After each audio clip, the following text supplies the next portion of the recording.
यतोऽन्वयादि तरतश्चार्थेष्वभिज्ञस्वराट् तेने ब्रह्महृदाय आदिकवये मुह्यन्ति यत्सूरयः तेजो वारिमृदां यथा विनिमयो यत्र त्रिसर्गो मृषा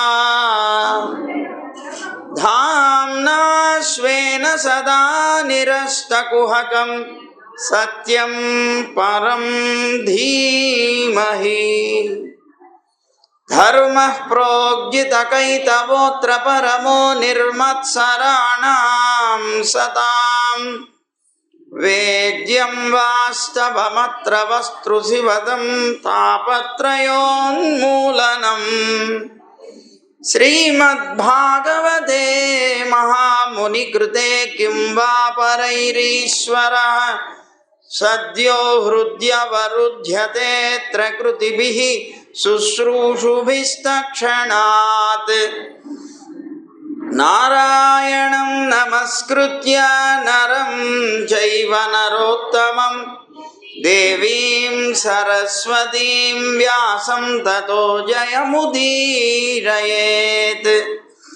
यं प्रव्रजन्तमनुपेतमपेतकृत्यं द्वैपायनो विरहकातर आजुहाव पुत्रेति तन्मयतया तरवोऽभिनेदुः तं सर्वभूतहृदयं मुनिमानतोऽस्मि श्रीमद्भागवतं पुराणतिलकं यद्वैष्णवानां धनं यस्मिन् पारमहंस्यम् एकममलं सत्यं ज्ञानं परं गीयते यत्र ज्ञानविरागभक्तिनैष्कर्म्यमाविष्कृतं निगमकल्पतरोर्गलितं फलं सुखमुखादमृतद्रवसंयुतं पिबत भागवतं रसमालयं मुहुरहो रसिका भुवि भावुकाः ज्ञानानन्दमयं देवं निर्मलस्फटिकाकृतिम् आधारं सर्वविद्यानां हयग्रीवमुपास्महे श्रीरङ्गसिंहगिरिदेशिकपादसेवा प्राप्ताखिलद्रविडवेदरहस्यजातं श्रीगौतमान्वयजमाश्रितभागधेयं गोपालदेशिकमहं शरणं प्रपद्ये। संसारसागरे मग्नं दीनं मां करुणानिधे कर्ममोहगृहीताङ्गं मामुद्धर भवार्णवात्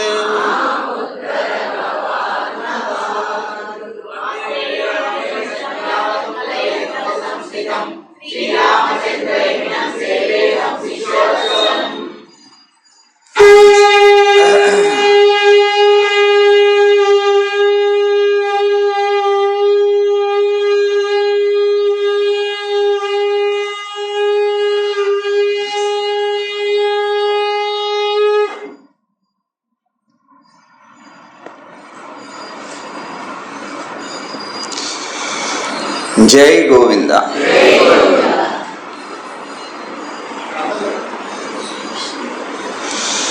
వ్రేపల్లె అంతా కృష్ణుడి గోలే. ఎలా అయినా సరే ఇతన్ని పట్టుకోవాలి అని పాపం వాళ్ళందరి పంతం. ఎప్పుడైనా పరమాత్మ మీద ప్రేమ ఉన్నవాడు ఎప్పుడైనా సరే అతన్ని పట్టుకోవాలనే ఎదురు చూస్తాడు కదా. కనుక ఆయన్ని పట్టుకోవాలి అని ఆయన మాత్రం చిక్కడు దొరకడు. చూడండి ఎంతకాలం నుంచి కష్టపడుతున్నాం మనం. ఎట్లాగైనా సరే పట్టుకోవాలి ఆయన్ని. ఎన్ని జన్మల నుంచి తిరుగుతున్నా ఆయన్ని పట్టుకోవడానికి. పట్టుకోగలిగామా? చిక్కడు, దొరకడు. ఇదిగో చేతికి అందుతున్నట్టే ఉంటాడు కానీ అందడు. అలాంటి వాడు మన కృష్ణుడు. సరే, ఈయన్ని పట్టుకోవాలని అనేక రకాల ఆలోచనలు చేస్తున్నారు గోపికలందరూ కూడా. ఇంతలో ఇలా అనుకుంటూ ఉన్న సమయంలో ప్రభావతి తన అనుభవాన్ని చెప్పింది. చెప్పేటప్పటికే బాగుంది, నీకైతే చేతికి చిక్కాడు, కానీ నాకు ఎన్నిసార్లు పట్టుకున్నా జారిపోయేవాడే అన్నది ఒక గోపిక. ఒక పని చేద్దాం, అతను ఈరోజు ఏ ఇంటికైతే వస్తాడో తెలుసుకుందాం, అందరం అక్కడ అతనికి కనపడకుండా దాక్కుందాం. వచ్చిన తర్వాత అందరం కలిసి ఒకేసారి మీద పడదాం. అప్పుడు ఏ అవతారం ఎత్తాడు అతను? ప్రభావతి అంటే ఒక్కతే ఉంది కనుక అదిగో ఆవిడ్ని ఏడిపించాడు, అతని పిల్లవాడైపోయాడు. ఇప్పుడు ఇంతమంది ఒకేసారి వస్తే ఎవరి పిల్లవాడవుతాడు చూద్దాం. ఇక విశాఖ అనేటువంటి ఆవిడ కూడా ఉందిట. ఆవిడైతే పట్టుకుంటే చేతుల నుంచి జారిపోయాట, వెన రాసుకునేవాడు కదా. కానీ ఇక్కడ జారిపోతే ఒకరికొకరు అందరం ఉంటాం కదా, ఒకరి చేతిలో నుంచి జారిపోతే ఇంకోళ్ళు పట్టుకుందాం, చేతులకి జారిపోతే కాళ్ళు పట్టుకుందాం, ఏం పర్వాలేదు, ఎలాగైనా సరే మొత్తం మీద అతన్ని పట్టుకోవాలి అనుకున్నాను. ఈ లోపల ఒక గోపిక అన్నది, నాకు మంచి ఆలోచన వచ్చిందండి. ఏమిటది? అతన్ని పట్టుకుంటే ఎవరి చేతుల్లో అయినా జారిపోకుండా నేను ఒక భోషాణం తెస్తా. మా ఇంట్లో భోషాణం ఉంది. పట్టుకున్న తర్వాత వెంటనే భోషాణంలో పడేసి వెళ్ళిపోయేద్దాం.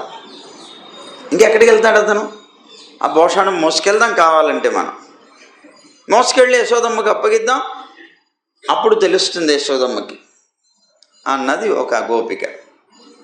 చాలా బాగుంది అన్నది అనుకుని వెంటనే ఏం చేశారు, అయితే నువ్వు భోషాణం తెచ్చిపెట్టేసే సిద్ధంగా, మనం ఒక చీకటి గదిలో, ఆ ఇల్లు తెలుసుకుందాం, అక్కడ గదిలో అంతా చీకటి చేసేద్దాం, కుండలు ఉట్లో పెడదాం అన్నారు. అలాగే అనుకున్నారు వాళ్ళు. సరే పాపం అలాగే అన్ని ఏర్పాట్లు చేశారు. కృష్ణుడు వీళ్ళకన్నా గొప్పవాడు. వీళ్ళ ఆలోచనలు ఏవైతే ఉన్నాయో దానికి తగినట్లుగా తాను కూడా ప్రవర్తించేవాడు కనుక వాళ్ళతో ఆడుకుంటున్నాడు కదా. అందుకోసమని వాళ్ళు ఎక్కడ ఏర్పాటు చేశారో ఆ ఇంటికి వెళ్ళాడు. సరే, చీకటి గది, వీళ్ళందరూ చుట్టుపక్కల చేరిపోయారు. కృష్ణుడు ఆ గదిలోకి వెళ్ళాడు. వాళ్ళ ముఠా అంతా వస్తుంది, ఇబ్బంది లేదు, అందరూ కలిసే వెళ్ళారు. నెమ్మదిగా వెళ్ళారు. వెళ్ళిన తర్వాత ఆ రోల్ ఉంది, ఆ రోల్ని వేశారు, దాని మీద పీట వేశారు, దాని మీద ఇంకొకటి ఏదో వేసి, కృష్ణుడు పొట్టివాడు పాప, తొందరగా అందదు. అతను తప్ప ఇంకెవరు ముట్టుకోవడానికి లేదు. ఎందుకంటే అతని చేతితో తింటేనే అమృతం కదా. అందుకని గోపబాలురందరూ వాళ్ళు కూడా ఎక్కేవాళ్ళు కాదు, కృష్ణుడే ఎక్కిచ్చేవారు. సరే, కృష్ణుడు ఎక్కాడు. మరి చీకటి గది ఎలా పట్టుకోవాలి? దాంట్లో ఉన్న వెన్న, అది మూత ఎక్కడుందో తెలియదు అనుకుంటూ ఉంటే కృష్ణుడు ఏం చేశాడు, తన కాంతిని, ప్రకాశం ఉంది, తన కాంతిలో దాన్ని చూశాడు. ఆయన యొక్క కాంతిలో గదంతా కూడాను అద్భుతంగా ప్రకాశవంతమైందిట. ఆ కాంతిలో తను చూసి ఆ కుండలో చేయి పెట్టి ఆ ఉన్నటువంటి వెన్న ముద్ద తీసి వాళ్ళకు కూడా ఇస్తున్నాడు. పాపం కృష్ణుడు అందరికీ ఇచ్చాడు. ఇస్తూ ఉంటే వాళ్ళందరూ తింటున్నారు. కృష్ణుడు కూడా సరిగ్గా తింటూ ఉన్న సమయంలో చటుక్కున వీళ్ళందరూగా ఈ సమయం బాగుంది అనుకొని, ఇప్పుడైతే తింటున్నారు కదా, ధ్యాస వేరుగా ఉంది వాళ్ళు, అందువల్ల చటుక్కున మనం వెళ్ళి పట్టుకుందాం అనుకొని అందరూ కలిసి వచ్చేసారు ఒకేసారి మూకుమ్మడిగా.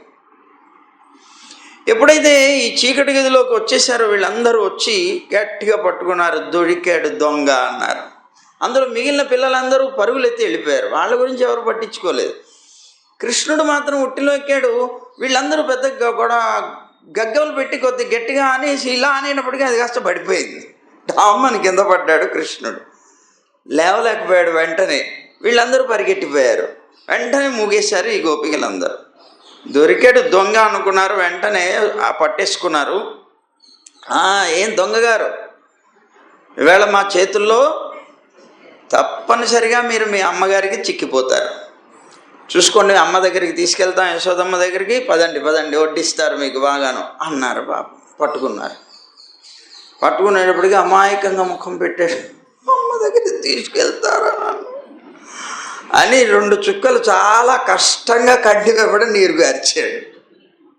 కారుస్తూ నన్ను అమ్మకు అప్పగించకండి అన్నాడు. ముద్దుగా బొంగ మూతి పెట్టి గారాభంగా అంటుంటే, కళ్ళు నలుముకుంటూ గారాభంగా అంటుంటే గోపికల మనస్సంతా కరిగిపోయింది.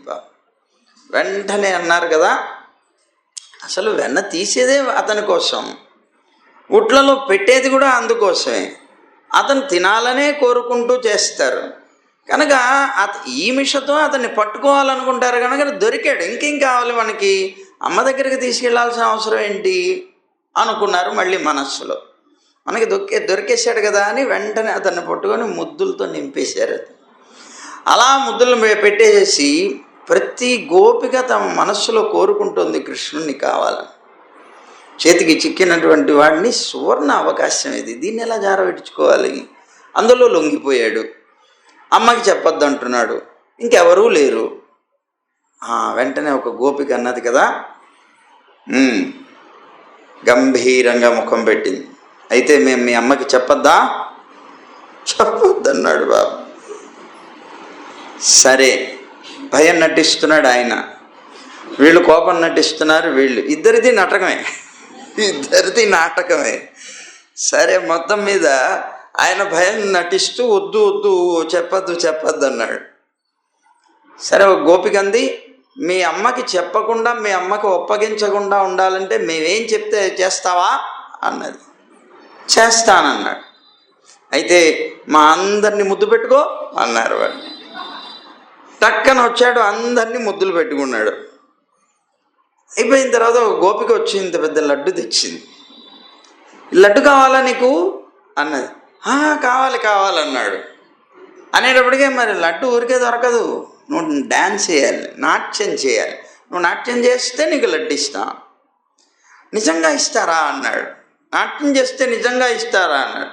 నువ్వు చేసి చూడు, ఇస్తామో లేదో తెలుస్తుందా. సరే అన్నాడు. నాట్యం చేశాడు. చాలా అందమైనటువంటి నాట్యం పరమాత్మది. అసలు లోకంలో ఉన్న నాట్యాన్ని సృష్టికర్త ఈయన కదా. చాలా అందంగా నటించాడు. అక్కడ నాట్యం చేశాడు. ముగ్ధ మనోహరంగా ఉన్నాయి ఆ నాట్య భంగిమలు. వాటితో ఆ గోపికల యొక్క మనస్సుని హరించేశాడు. గొప్ప ఆనందం కలిగింది వాళ్ళకి.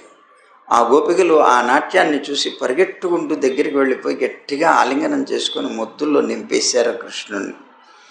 ఇంతలో ఒక గోపిక అన్నది, మరి భోషాణం సంగతి ఏమిటి అన్నది. మరి తెచ్చిపెట్టా అంత మోసుకొని మరిని దాని ప్రయోజనం ఏంటన్నది. బాపు, ఇప్పటికి వదిలేద్దాం, పర్వాలేదు, మనకు కావలసిందని ఇచ్చేసాడు కదా అన్నారు. వెంటనే, ఏం కన్నయ్య, మరి ఈసారి మా వెన్న దొంగలించాలని నువ్వు కనుక వచ్చావా, మీ అమ్మకు అప్పగిస్తాం, ఈసారి వదిలేస్తున్నాం అన్నాడు. సరే అన్నాడు వాడు. అనగానే టక్కన వీళ్ళు వదిలేశారు. వెంటనే పరిగెత్తుకుంటూ వాళ్ళ గోష్ఠిలో కలిసిపోయాడు. అప్పుడు గోపికలు అనుకుంటున్నారు, వాళ్ళ మనస్సుల్లో ఉన్న భావాలన్నీ, వాళ్ళందరూ కూర్చున్నారు, వాళ్ళ మనస్సులో ఉన్న భావాలు చెప్పుకుంటున్నారు. ఎంత అందగాడే వీడు, 14 లోకాల్లో కూడా ఇంతటి అందగాడిని ఎప్పుడు చూడలేమేమో అన్నారు. ఇతన్ని చూస్తుంటే ఏదో మనకి అనేక జన్మల నుంచి సంబంధం ఉన్నటువంటి వ్యక్తిలాగా అనిపిస్తున్నాడే అన్నది ఒక గోపిక నర్మగర్భంగా. అంటే నాకు ఇతనితోనే సంబంధం ఉన్నది అన్నట్లు భావన ఆమెడికి కలిగింది. ఆ భావన చెప్తోంది. నిజమేనే. ఇంకో గోపిక అంటోంది, ఈ భావన నీకే కాదు, గోకులంలో ఉన్నటువంటి గోపికలందరికీ కాదు, ఈ భూమి మీద ఉన్నటువంటి మనస్సున్న ప్రతి వారికి కూడా అనిపిస్తుంది. యథార్థం ఇది. అయినా కూడా గోపికలకి కృష్ణుడి మీద మనస్సు బాగా ఉన్నదే. నాకు ఉన్నది, మీకు ఉన్నది కదా, లోకంలో ఎవరికి ఉండదు అన్నది సిగ్గుపడుతూ గోపిక. ఇంకో గోపిక అన్నది, అసలు నేను రోజు వెన్న తీసేటప్పుడు ప్రతి దేవుణ్ణి కోరుకుంటానే, ఏమని కోరుతానో తెలుసా? ఇవాళ కృష్ణయ్య మా ఇంటికి రావాలి, వచ్చి నా చేత్తో నేను చేసినటువంటి వెన్నని ఆరగించాలి, ఆ వెన్న తీసి ఉట్లో ఉంచుతూ కూడా అనుకుంటాను ఈ ఉట్టిగాక ఎక్కాలి.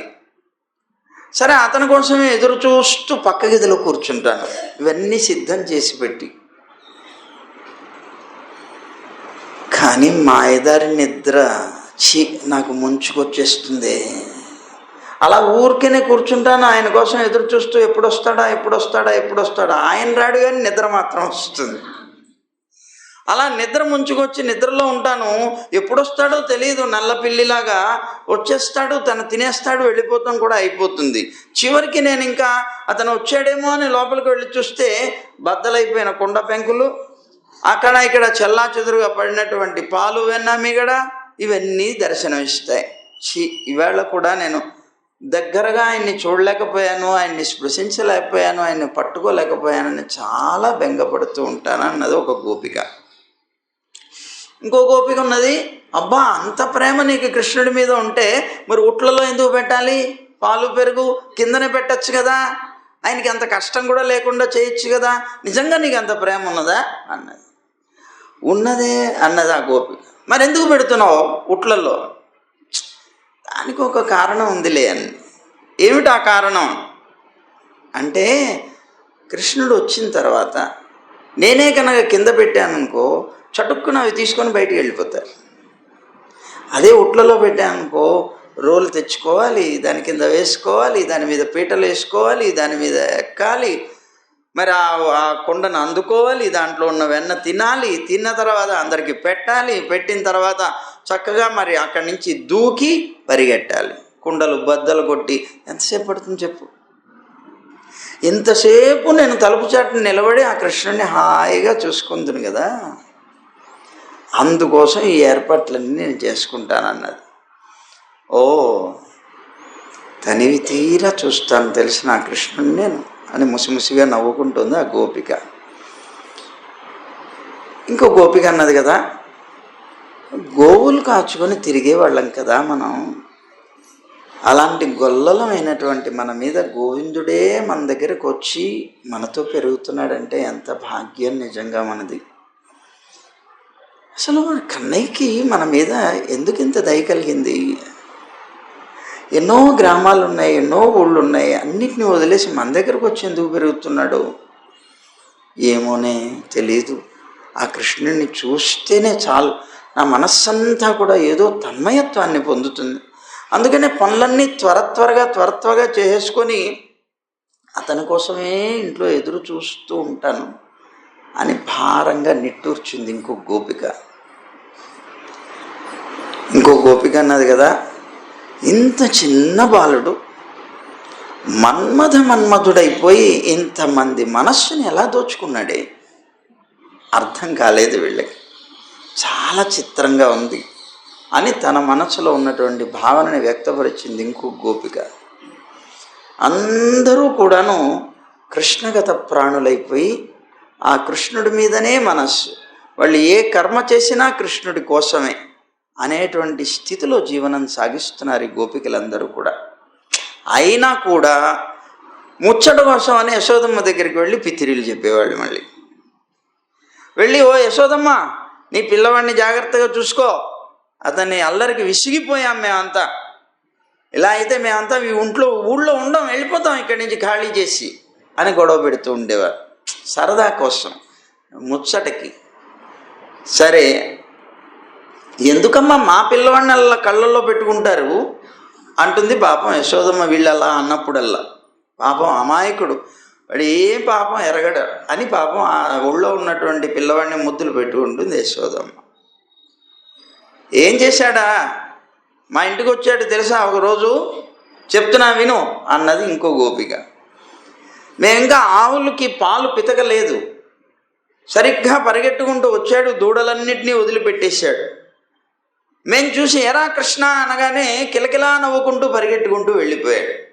ఆ రోజంతా పాలు లేవమ్మా, మా పిల్లలంతా ఏడవటమే అన్నది ఒక గోపిక. ఇంకో గోపిక అన్నది కదా, పండగ దగ్గరికి వస్తుందని మేము ఎంతో కష్టపడి ఇల్లంతా కూడా బూజులు దులిపి ఇల్లంతా కడుక్కొని శుభ్రం చేసి పెట్టుకున్నామమ్మా. ఓ రోజు ఎక్కడి నుంచి వచ్చాడు, ఉన్నట్టుండి పరిగెట్టుకుంటూ వచ్చాడు, ఇంటి మధ్యలోకి వచ్చి మలమూత్రాదులు వదిలేసి వెళ్ళిపోయాడు. ఏం పిల్లవాడమ్మా వీడు, పిల్లవాడ పిడుగా అన్నది పాపం ఒక గోపిక. ఇంకొక గోపిక అన్నది కదా, చూడు చూడు మా ఇంటికి వచ్చాడు ఒకరోజు, ఏం చేశాడో తెలుసా అన్నది. ఏం చేశాడు? తన దండుతో పాటు లోపలికి వచ్చాడు. వచ్చి ఆ పాలు వెన్న మిగడ తినబోవడానికి అది ఆ ఉట్టి పట్టుకొని వేళ్లాడుతున్నాడు. సరిగ్గా పక్క గదిలోనే ఉన్నాను నేను చూసి పరిగెట్టుకుంటూ వచ్చి, ఎరా కృష్ణ ఏమిటి, ఏం చేస్తున్నావు ఇక్కడ నువ్వు అని అడిగాను. ఏంటి, నేను పొరపాటు పడలేదు కదా, ఇది మీ ఇల్లా, మా ఇల్లు అనుకున్నానే అన్నాడు. అయినా నువ్వు ఇక్కడ ఉన్నావేమిటి?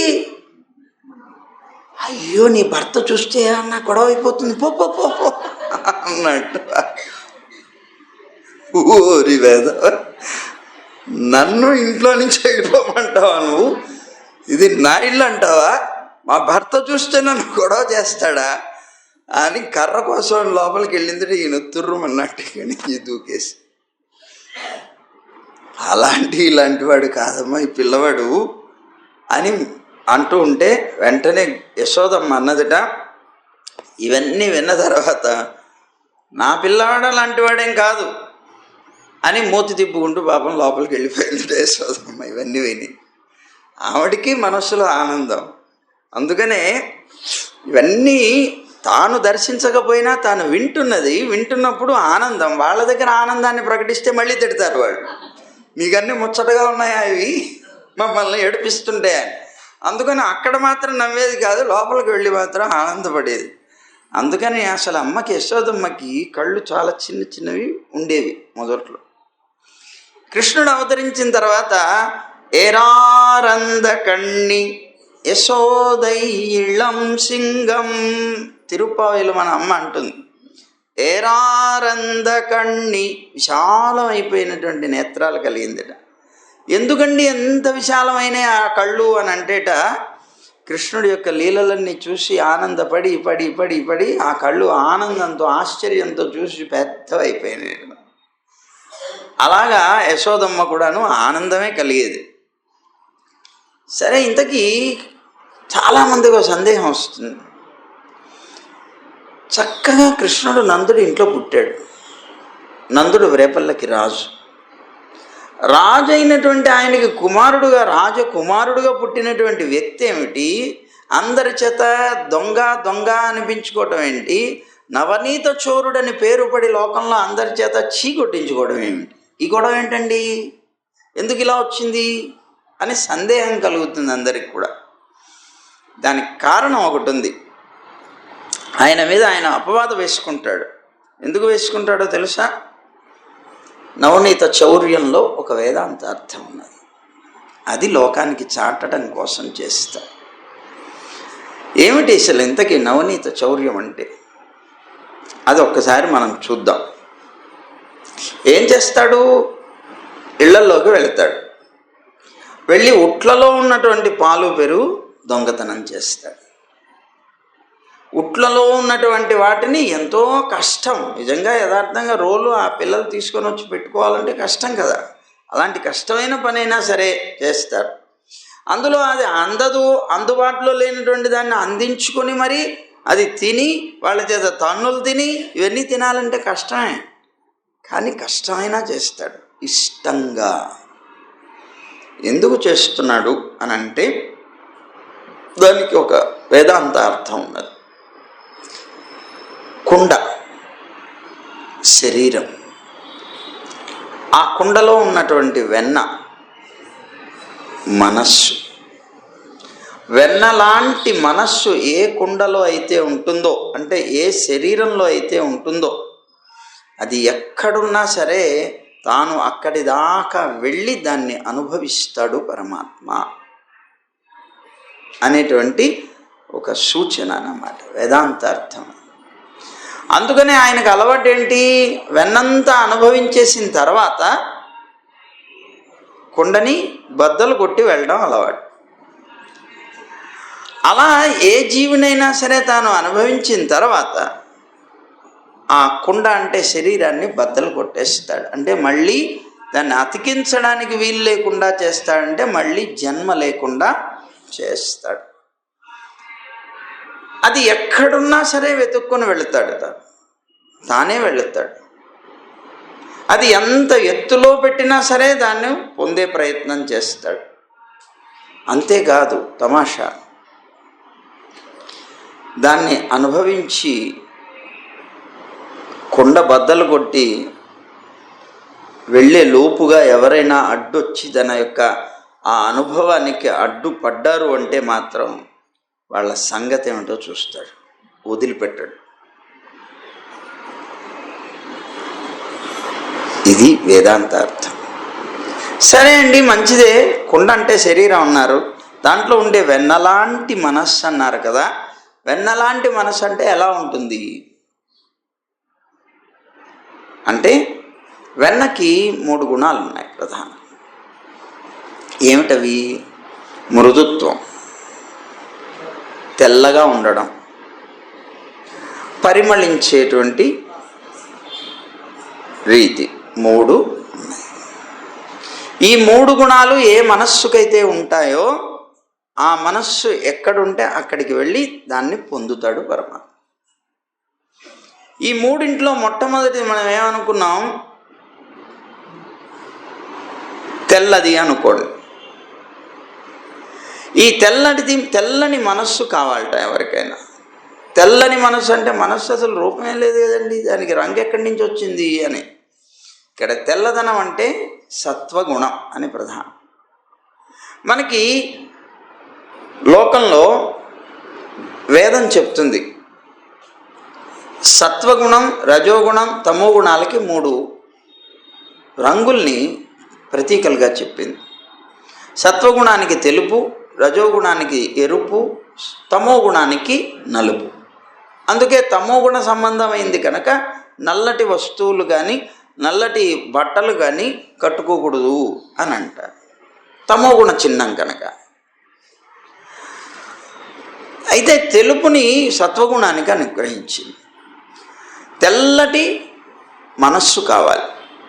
ఈ తెలుపు అంటే అర్థం ఏంటి? సత్వగుణం. సత్వగుణం అంటే ఏమిటి? ప్రధానంగా శాంతంగా ఉండడం. శాంతం అంటే ఏదో ఎవరో చెప్పారు కదా, ఒక చెంప మీద కొడితే ఇంకో చెంప చూపించడం అంటే అర్థం ఏంటి? ఎవరు మనని తిట్టినా సరే, మనని కొట్టినా సరే, మనం ఎవరిని ఏమీ అనకపోతే అది శాంతం అంటారు. అసలు తిట్టినా కొట్టినా ఏమీ అనకపోతే మనకి లాభం తెలుసా మీకు? తెలియదు. మనను ఎవరైనా తిట్టాడు అనుకోండి, మళ్ళీ మనం 100 తిడతామండి. తిడితే కానీ మనకు తృప్తి ఉండదు, మనశ్శాంతి ఉండదు. కానీ దానివల్ల నీకు నువ్వు చెడు చేసుకుంటున్నావు. యథార్థంగా ఎందుకు చెడు చేసుకుంటున్నావు? అసలు నువ్వు ఎవరినైనా ఒకటి తిట్టావు అంటే వాడి పాపాన్ని నువ్వు తీసుకుంటున్నావు. వెంటనే అతని పాపాల బ్యాలెన్స్లోంచి నీ బ్యాలెన్స్ ఒకటి పడిపోతుంది. వాడు ఒక్కటి తిట్టాడు అనుకోండి, వాడికి 1 వెళ్తుంది నీ పాపం. నువ్వు 100 వాడిని తిట్టావు అనుకోండి, నీకు 100 పాపాలు వస్తాయి వాడి. అందువల్ల వాడి తిట్టిన నువ్వేమనలేదనుకోండి, నీ పాపాలు ఖాళీ అవుతాయి. ఇంకొకటి, కొంతమంది పొగుడుతారు మనని. పొగిడేవాడు మనకి శత్రువు సుమి, గుర్తుపెట్టుకోండి. తిట్టేవాడే మన మిత్రుడు. ఎందుకు? మన పాపాలు పట్టుకుపోయేవాడు మిత్రుడు కదా. మనని పొగిడేవాడు ఉన్నాడు అనుకోండి, వాడు మన పుణ్యాన్ని పట్టుకుపోతాడు. గుర్తుపెట్టుకోండి, ఎవరైనా మనని పొగిడితే వాడు మన పుణ్యాన్ని పట్టుకెళ్ళిపోతాడు. ఎవరైనా మనని తిడితే వాడు మన పాపాన్ని పట్టుకెళ్తాడు. వీళ్ళిద్దరిలో ఎవరు ఫ్రెండ్ చెప్పండి? తిట్టినవాడే. అందుకని అందరి చేత తిట్టించుకోకండి. ఒకవేళ ఎవరైనా తిట్టినా మనం మాట్లాడకూడదు. కామ్గా ఉన్నాం అనుకోండి, మనకేం ప్రాబ్లం లేదు. మళ్ళీ మనం తిట్టామనుకోండి, మళ్ళీ వాడి పాపాలు మనం బ్యాలెన్స్లో వేసుకోవాలి. అర్థమైందా? ఇది శాంత గుణం ప్రధానంగా సత్వగుణం అధికంగా ఉన్నప్పుడు మనం ఎవ్వరిని ఏమీ అనం. వాళ్ళు ఎన్ని అన్నా సరే చిరునవ్వుతో వాటన్నిటినీ భరించగలిగే స్థితి కలిగి ఉంటే చాలా గొప్ప గుణం, అద్భుతమైనటువంటి గుణం. దీనికి ఉదాహరణ మనం ఒక్కసారి ఆలోచన చేస్తే, శ్రీరంగంలో భట్టరు వారని మహానుభావులు ఉండేవారు. పరాశర భట్టరు ఆలయ నిర్వాహకులుగా ఉండేవారు. ఆలయాన్ని చక్కగా నిర్వహించేవారు. ఆ నిర్వహించేటువంటి వారు ప్రతిరోజు కూడా రంగనాథుడిని సేవించుకోవడానికి ఆలయానికి వచ్చేవారు. ఆలయానికి వచ్చిన తర్వాత ఎప్పుడైనా సరే, ఎవరైనా సరే పెద్దల దగ్గరికి వెళ్ళినప్పుడు కానీ, భగవంతుడి దగ్గరకు వచ్చినప్పుడు కానీ వాళ్ళల్లో ఉండేటువంటి గొప్ప గుణాలు ఎప్పుడూ ప్రదర్శించకూడదు. యథార్థంగా వాళ్ళ దగ్గర చాలా గొప్పతనం ఉండొచ్చు, కానీ పెద్దల దగ్గరకు వచ్చినప్పుడు, భగవంతుడి దగ్గరకు వచ్చినప్పుడు వాళ్ళ ఉండే గొప్ప గుణాలన్నీ మర్చిపోయి వాళ్ళ దగ్గర ఉండేటువంటి చెడ్డ గుణాలన్నింటినీ ప్రదర్శించాలి. ప్రదర్శించడం కాదు, చెప్పుకోవాలి, విన్నపం చేసుకోవాలి. ఎందుకు విన్నపం చేయాలి అంటే, తనలో ఉన్నటువంటి అహంకారాన్ని చంపుకోవడం కోసం. మనలో అందరి దగ్గరికి వెళ్ళినప్పుడు ప్రధానంగా చెప్పుకునేది, లోకంలో ఎవరికైనా ఉన్నటువంటి ఒకే ఒక్క పెద్ద దురలవాటు ఏమిటి అంటే, తమని తాము పొగుడుకోవడం, ఇతరులని తిట్టడం. ఈ రెండు చాలా చెడ్డ అలవాటు. కనుక ఈ పొగుడుకోవడం, తిట్టడం అనేటువంటి రెండు కార్యాలు మనం చేయకూడదు. అయితే ఇక్కడ ఏం చేయాలి? పెద్దల దగ్గరికి వెళ్ళినప్పుడు సహజంగా మనకుండే ఈ అలవాటు కనుక పెద్దల దగ్గరికి వెళ్ళినా కూడా అలాగే చేస్తాం. మన గొప్పతనాలు మనం చెప్పుకోవడానికి ప్రయత్నం చేస్తాం. వెంటనే పెద్దల యొక్క దృష్టిలో మనం అహంకారి కింద అయిపోతాం. ఆ సమయంలో మనకు ఉండేటువంటి అహంకారాన్ని, బయట ఎంతో అహంకారంగా ప్రదర్శించినా పెద్దల దగ్గరకు వచ్చినప్పుడు మన అహంకారాన్ని మనం చంపుకొని ఉండాలి, తొక్కిపారేసేయాలి అహంకారం. మన దగ్గర ఉన్న దుర్గుణాలన్నీ చెప్పుకోవాలి. నా దగ్గర ఇలా దుర్గుణాలు ఉన్నాయి, నా దగ్గర ఈ దుర్గుణాలు ఉన్నాయి. ఇది విధానం. దీన్నే మనం నైత్యానుసంధానం అని అంటారు. అంటే నీచత్వాన్ని చెప్పుకోవడం. సరే, భట్టర్ వారు మహానుభావులు, అందరికీ తెలిసిన విషయం.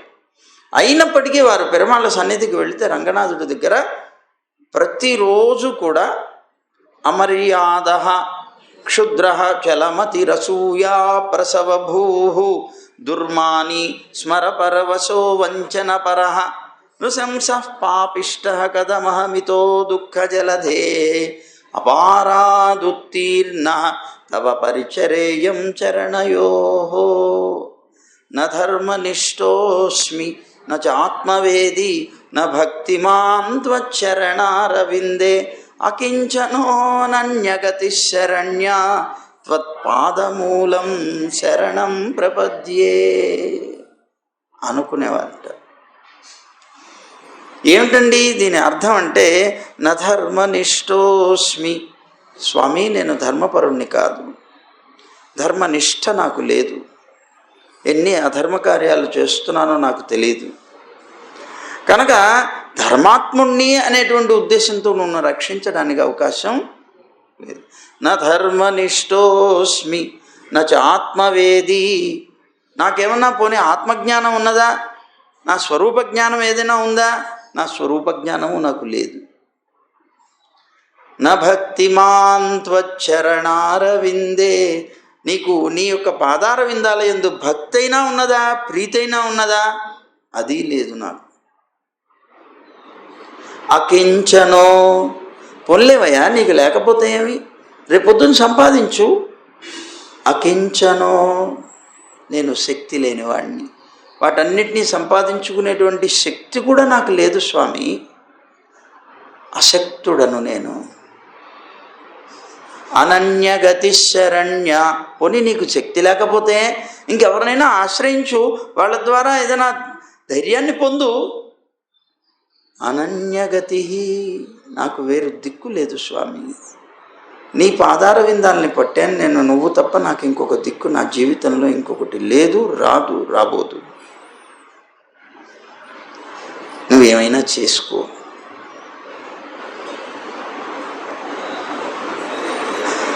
అనన్యగతి శరణ్య త్వత్పాదమూలం శరణం ప్రపద్యే. నీ యొక్క పాదార విందాలనే నేను శరణాగతి చేశాను, నేను ఇంకొక వైపు కూడా చూడను. అమర్యాద, నేను ఎలాంటి వాడినో తెలుసా? అమర్యాద, నాకు మర్యాద అంటే ఏమిటో తెలియదు. అసలు మర్యాద అంటే ఒక హద్దుగా జీవనం సాగించడం. పెద్దలంటే ఎవరో, మనతో సమానమైన వాళ్ళు ఎవరో, మనకన్నా తక్కువ వాళ్ళు ఎవరో తెలిసి ప్రవర్తించటం. ఆ పెద్దలతో మనం ఏం మాట్లాడుతున్నా సరే జాగ్రత్తగా ఒళ్ళు దగ్గర పెట్టుకొని మాట్లాడాలి. తూల నాడేమా తప్పనిసరిగా అది మనకు పాపమై కూర్చుంటుంది. ఆ పాపాల్లో కూడాను చేసేటువంటి ఒక్కొక్కళ్ళకి మనం చేస్తాం. అతి లౌకికంగా జీవించేటువంటి వ్యక్తికి చేసే పాపం ఒక ఫలాన్ని ఇస్తుంది. భాగవతోత్తముడైనటువంటి వ్యక్తి విషయంలో నోరు జారామా దానివల్ల వచ్చే పాపం భయంకరంగా ఉంటుంది. ఇంకా పరమాత్మ విషయంలో చేసేటువంటి దానికన్నా భాగవతోత్తముల విషయంలో చేసే అపచారం చాలా భయంకరమైంది. జ్ఞాపకం పెట్టుకోండి. అనకన్నా పెద్దలు వయస్సు నెరిగి మాట్లాడాలి. వయస్సు నెరిగి మాట్లాడటం తెలియకపోతే పెద్దలైన వారు చెప్పాలి. వాళ్ళు కనుక దాన్ని ఖండించకపోతే ఆ పాపం వాళ్ళకు కూడా చుట్టుకుంటుంది. శాస్త్రం అది.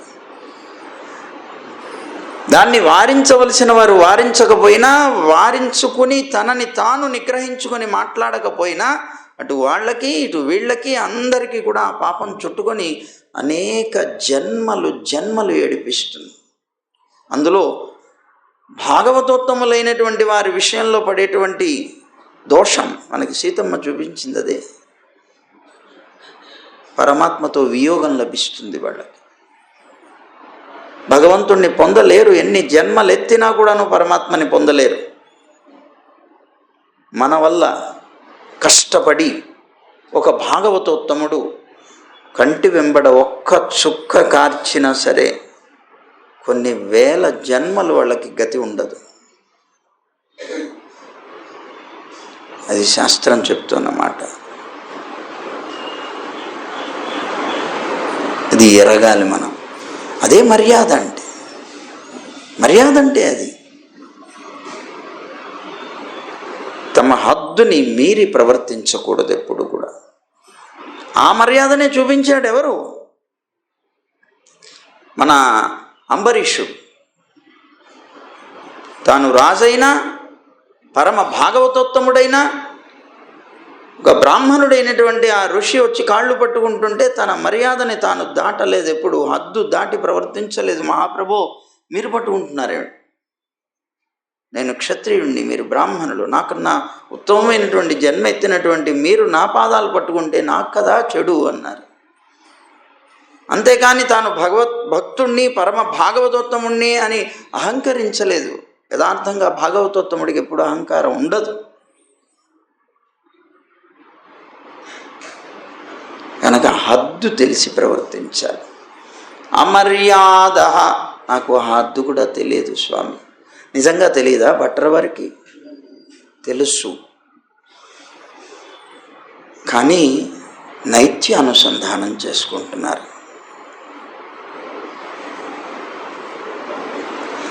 తెలియకుండా ఉండేటువంటి వాళ్ళు తెలుసు అనుకుంటూ విర్రవీగుతారు. అలాంటి పరిస్థితుల్లో లేనివారు కూడా అలా ఉన్నానని భావించుకుంటూ బ్రతుకుతారు.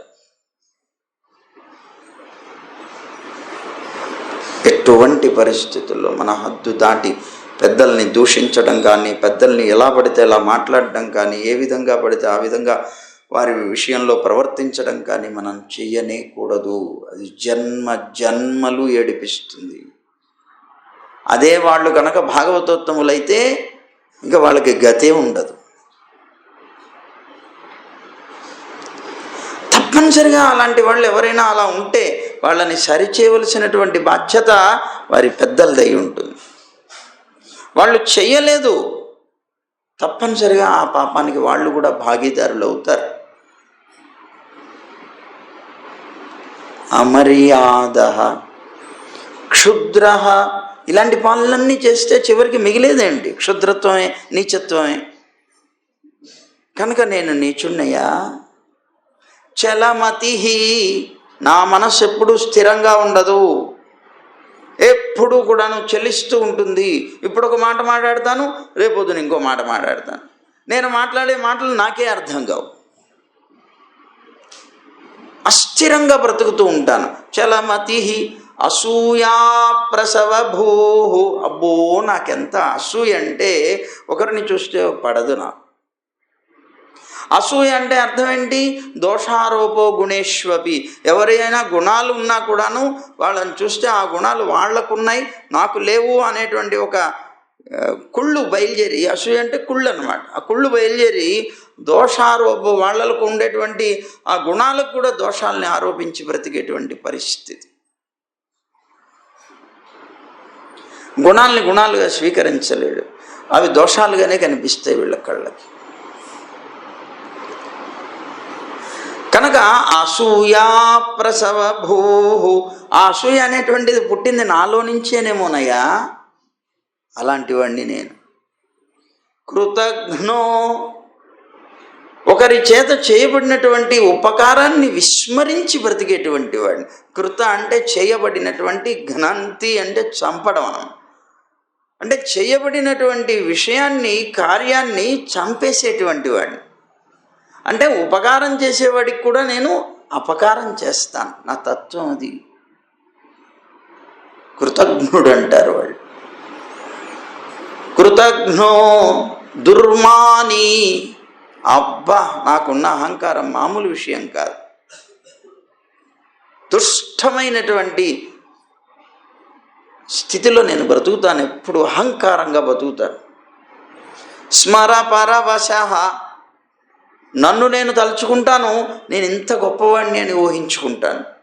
నా గొప్పతనానికి ఎవరైనా సరే అలా భావించకుండా నన్ను ఇంకో రకంగా కీర్తిస్తే, ఇంకో రకంగా భావిస్తే నాకు చాలా అంటే చాలా కోపం వచ్చేస్తుంది.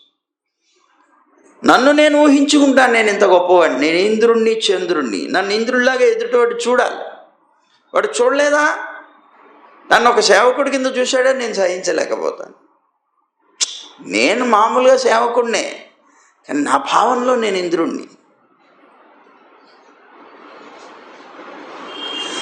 స్మర పరవశః, నన్ను నేను స్మరించుకుంటూ, నన్ను నేను తలుచుకుంటూ అప్పుడప్పుడు ఎంతో ఆనందపడిపోతుంటా. ఇంత గొప్పవాడిని కదా నేను, ఇంతవాడిని కదా, అంతవాడిని కదా.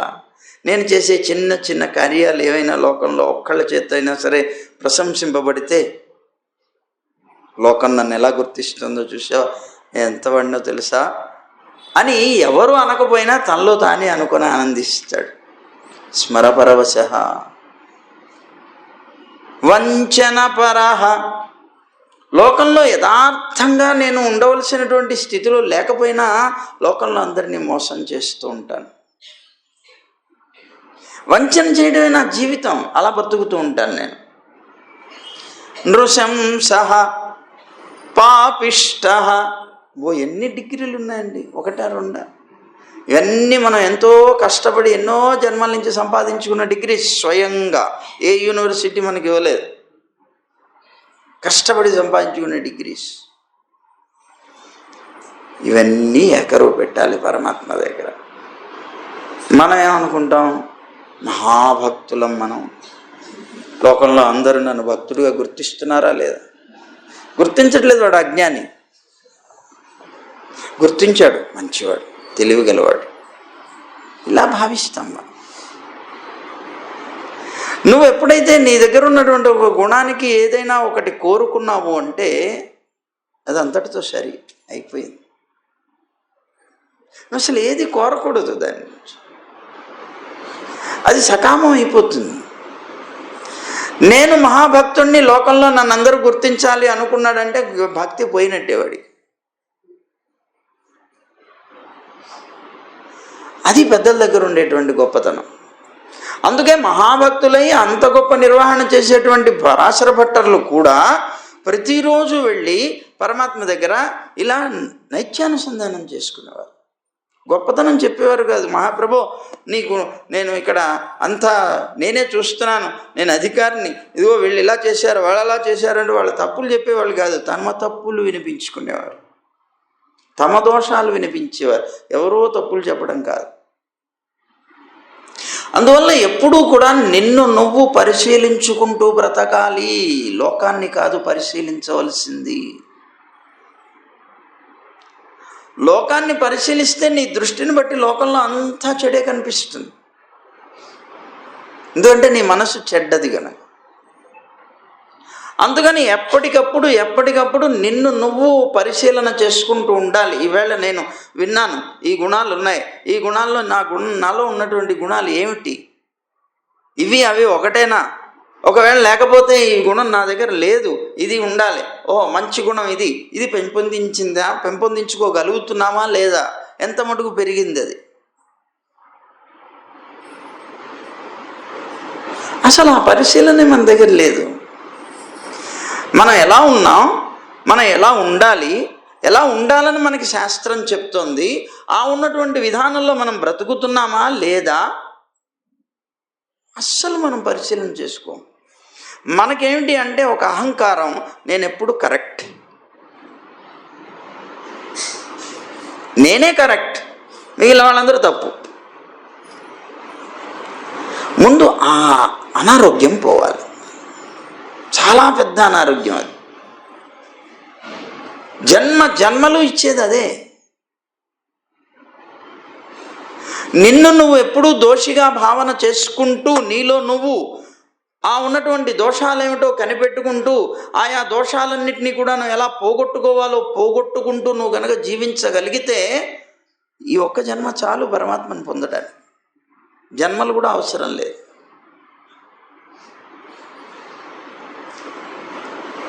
అది చాలా అవసరమైనటువంటి విషయం. మహానుభావులు పరాశర భట్టర్లు రంగనాథ సన్నిధికి వెళ్ళి ప్రతిరోజు ఇలా విన్నపం చేసేవారు.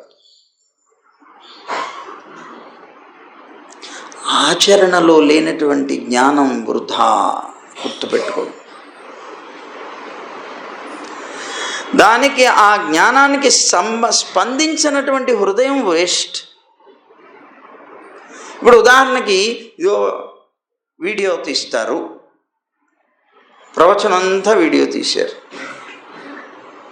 అదంతా రికార్డ్ అయింది. రికార్డ్ అయిన తర్వాత మీరేం చేస్తారు, ఆ టేప్ రికార్డర్ రికార్డ్ అయింది కనుక పక్కన కూర్చొని దాన్ని వింటారు. అంటే మనుషులుగా మీరు కూర్చొని వింటున్నారు, కానీ మీరు చెప్పలేనిది కూడా అది చెప్తుంది. పాయింట్ టు పాయింట్, అక్షరానికి అక్షరం కూడా అది చెప్పగలుగుతుంది. మనం వింటాం కానీ గంట సేపు మొత్తం మనం చెప్పలేం. దానికి ఎంత పవర్ ఉంది చూడండి. కానీ వినేటువంటి మీరు ఆ వినేటువంటి సందర్భాన్ని బట్టి మీ హృదయం స్పందిస్తుంది.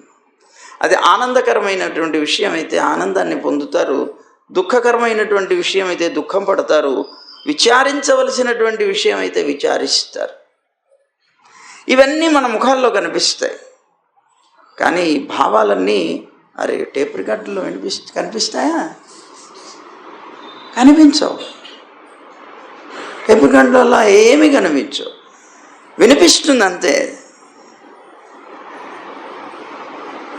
జ్ఞానం ఉండటం వల్ల ప్రయోజనం లేదు. మనం కూడా టేప్ రికార్డర్ లాంటి వాళ్ళమే. జ్ఞానాన్ని పొంది ఆచరణ ఎప్పుడైతే నువ్వు పెట్టుకోగలుగుతావో అప్పుడు యథార్థంగా నువ్వు మనిషివి. ఎందుకు? దానికి జ్ఞానం లేదు, అజ్ఞాని, అదొక పరికరం. మనం జ్ఞానం కలిగినటువంటి మనుష్యులు కనుక జ్ఞానానికి సార్థకత ఎప్పుడు అంటే నువ్వు విన్నది నువ్వు తెలుసుకున్నది ఆచరించినప్పుడే. లేనప్పుడు వృధా అది. ఎంత జ్ఞానం ఉంటే ఏమిటి? నేను కూడా కూర్చొని బ్రహ్మాండంగా ప్రవచనం చెప్పేస్తాను ఇదిగో మైక్ పట్టుకొని, ప్రయోజనం ఏమిటి? నలుగురికి జ్ఞానాన్ని ఇవ్వటం కాదు, నువ్వు జ్ఞానాన్ని పొంది ఆచరించడం ముఖ్యం.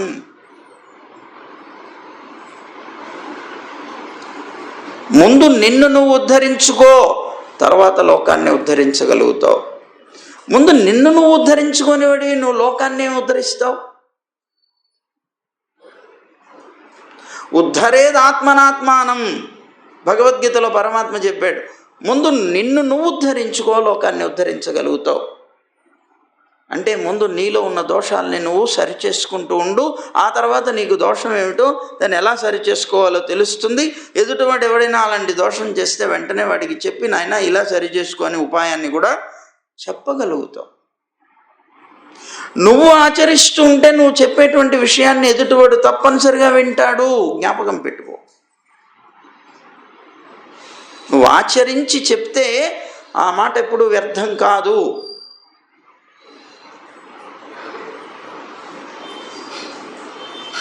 ఇది చాలా ముఖ్యమైనది.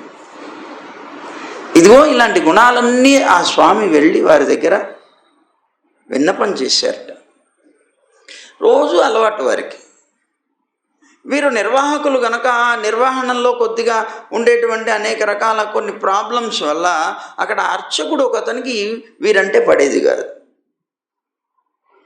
వారి మనస్సులో కక్ష కట్టిపోయింది. అది ఎలాగైనా సరే వీరికి అవమానం కలిగించాలి అనేటువంటి భావన పెరిగింది. ఆ భావనతోటి దానికోసం అవకాశం కోసం ఎదురు చూస్తున్నాడు అర్చకుడు. సరే వీరు వెళ్ళారు. ఒకరోజు తన శిష్య సమేతంగా వారు వెళ్ళారు. పెరుమాళ్ళ దగ్గర అందరి ముందునే ఇలా అనుకునేవారు. వారు మనం అందరి ముందు అనుకోవటానికి మన చెడ్డ గుణాన్ని ఎవరి ముందు చెప్పం, రహస్యంగా చెప్తాం. మన మంచి గుణాలు మాత్రం అందరి ముందు వెల్లడి చేస్తాం. కాదు, నీ చెడ్డ గుణాలు అందరి ముందు వెల్లడి చేయాలి, మంచి గుణాన్ని మాత్రం రహస్యంగా దాచుకోవాలి.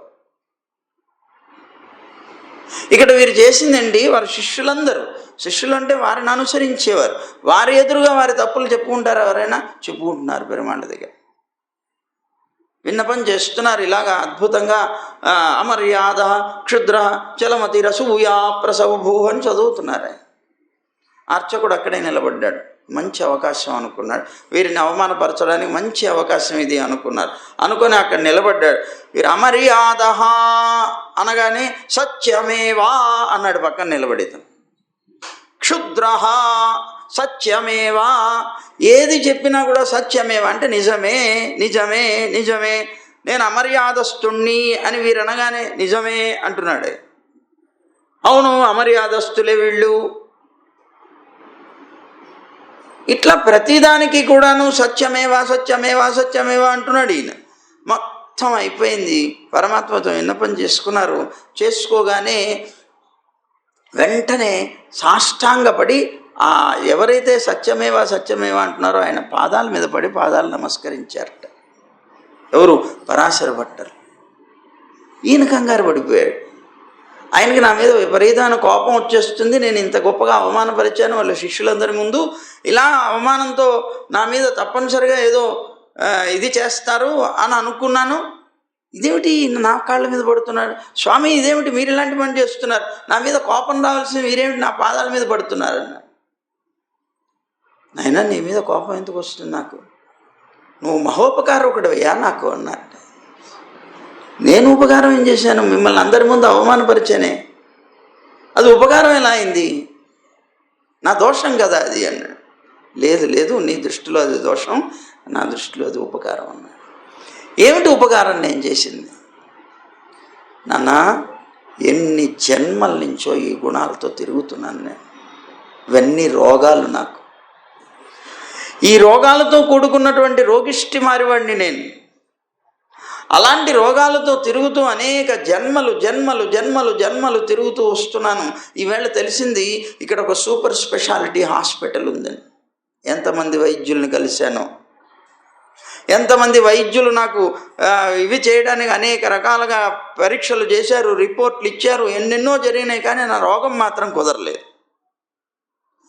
ఈ రోగాన్ని కుదుర్చుకోవడానికి తిరుగుతూ ఉంటే ఇక్కడ సూపర్ స్పెషాలిటీ హాస్పిటల్ ఉందని తెలిసి వెంటనే ఇక్కడికి వచ్చాను. ఇక్కడ రోజు ఈయనకు కూడా చెప్పుకుంటున్నాను. సూపర్ స్పెషాలిటీ హాస్పిటల్ రంగనాథుడి ఆలయమే. ఆ పెద్ద డాక్టరు వేద్యో వైద్య సదా హరి అని సాక్షాత్తు వైద్యుడుగా చెప్పబడేవాడు పరమాత్మ. భేషజం భిషక్ విష్ణుదాసనామాల్లో వస్తాయి ఈ నామాలు. ఆయనే మందు, ఆయనే వైద్యుడు అని వస్తుంది. అలాంటి మహావైద్యుడు ఇక్కడ ఉన్నాడు. సూపర్ స్పెషాలిటీ హాస్పిటల్ ఏ రోగాన్నైనా తగ్గిస్తాడు అనుకొని నేను ఇక్కడికి వచ్చి రోజు నా రోగాలన్నీ చెప్పుకుంటున్నాను. ఆయన రిపోర్ట్స్ అడుగుతున్నాడయ్యా, సాక్ష్యం అడుగుతున్నాడు. నువ్వు ఎంతమంది దగ్గరికి వెళ్ళొచ్చు అన్నావు, ఎవరి దగ్గర చూపించుకున్నావు, రిపోర్ట్స్ ఏవి చూపించండి, నీకేం రోగం ఉందో చూస్తానంటున్నాడు ఆయన. నాకు సాక్ష్యం చెప్పేవాడు ఎవడు దొరకట్లేదయ్యా. వీళ్ళందరూ నా శిష్యులు అయిపోయారు, వీళ్ళెవ్వరూ నాకు సాక్ష్యం చెప్పట్లేదు. ఈవేళకి స్వామి ఎదురుగా నాకున్న రోగాలన్నీ కూడాను నేను చెప్పుకుంటుంటే ఇంతకాలం నుంచి స్వామి అడుగుతున్నటువంటి సాక్ష్యాన్ని ఇవాళ నేను అడగకుండానే నాకు ఇచ్చావు, స్వామికి ఇచ్చావు. ఇంకా చాలు, నాకు ధైర్యం వచ్చేసింది, నాకు వైద్యం ప్రారంభం అవుతుంది, నాకున్నటువంటి రోగాలన్నిటికీ చికిత్స ప్రారంభమై నేను రోగాలన్నీ పోగొట్టుకొని ఆరోగ్యవంతుడిని అవుతాను అని ఆనందిస్తున్నానయ్యా.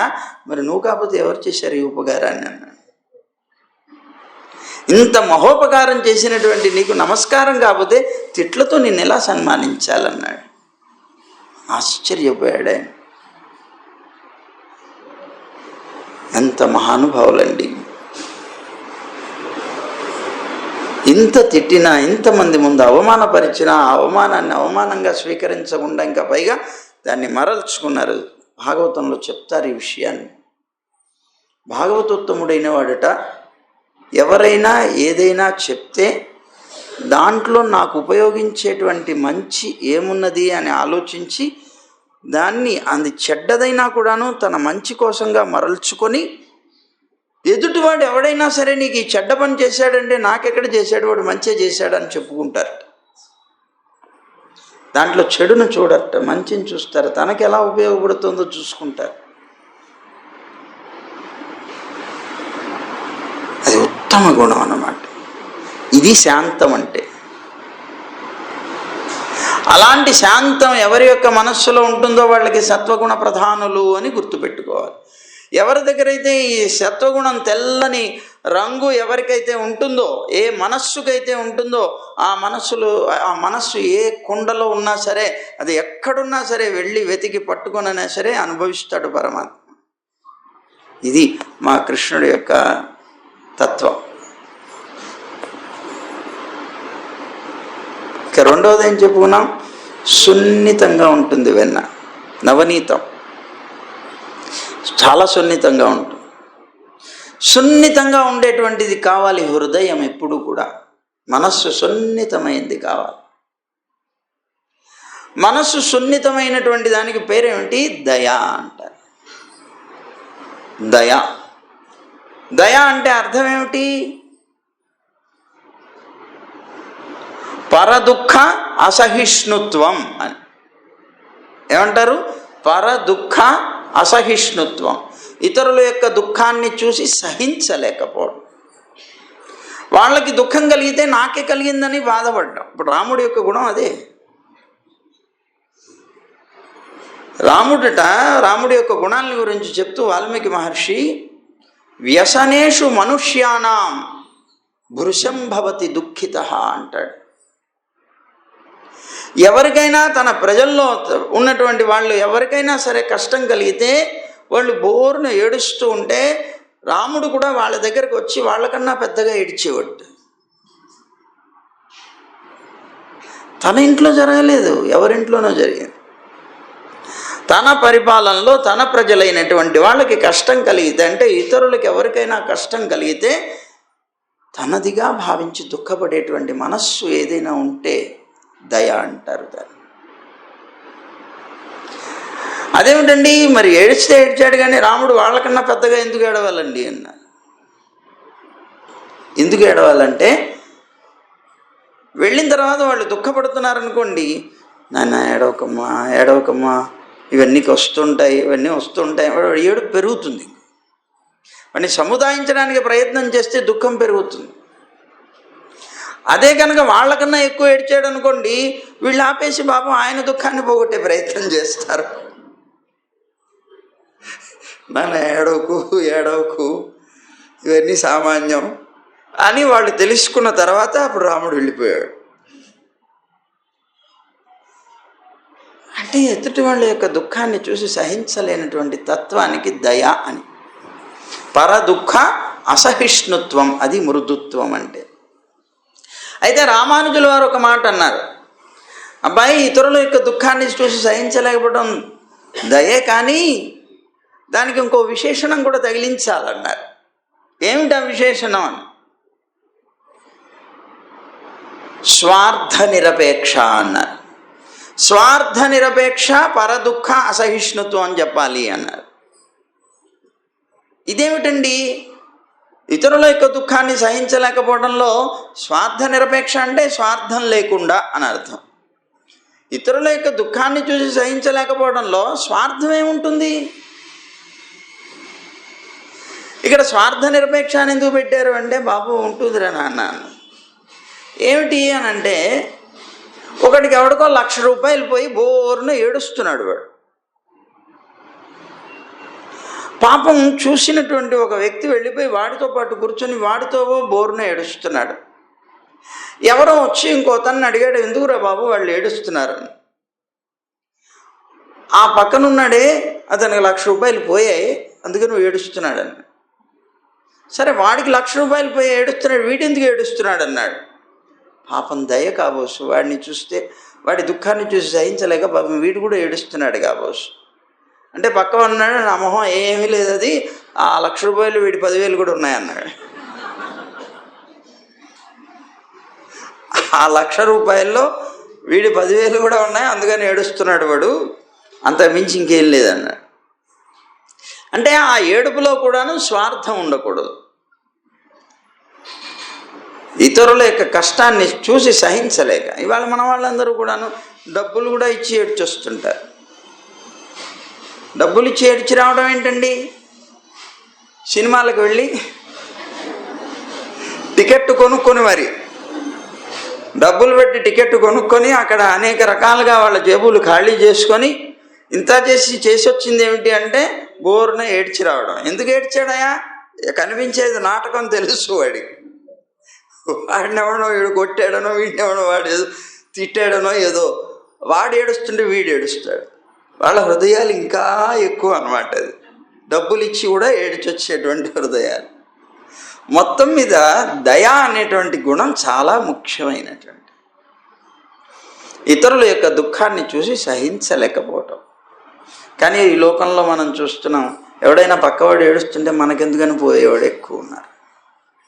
మనకు అవసరం ఏంటని పోతూ ఉంటారు. ఇక్కడ చిత్రం చూడండి, మన దేశంలో ఇలాంటి గుణాలన్నీ కూడాను యథార్థంగా చూపించింది మన శాస్త్రం. మన దేశంలో ఉన్నటువంటి వాళ్ళు చాలామందికి ఇలాంటి ఉన్నారు, దయ కలిగినటువంటి వాళ్ళు చాలామందే ఉన్నారు. కానీ ఎక్కువ శాతం మనకెందుకని పట్టించుకోకుండా పోయేవాళ్ళు ఎక్కువగా ఉంటారు. మరి శాస్త్రం చెప్పినటువంటి దాని ప్రకారంగా వాళ్ళు దయలేని వాళ్ళేనా అంటే నిర్దయులే.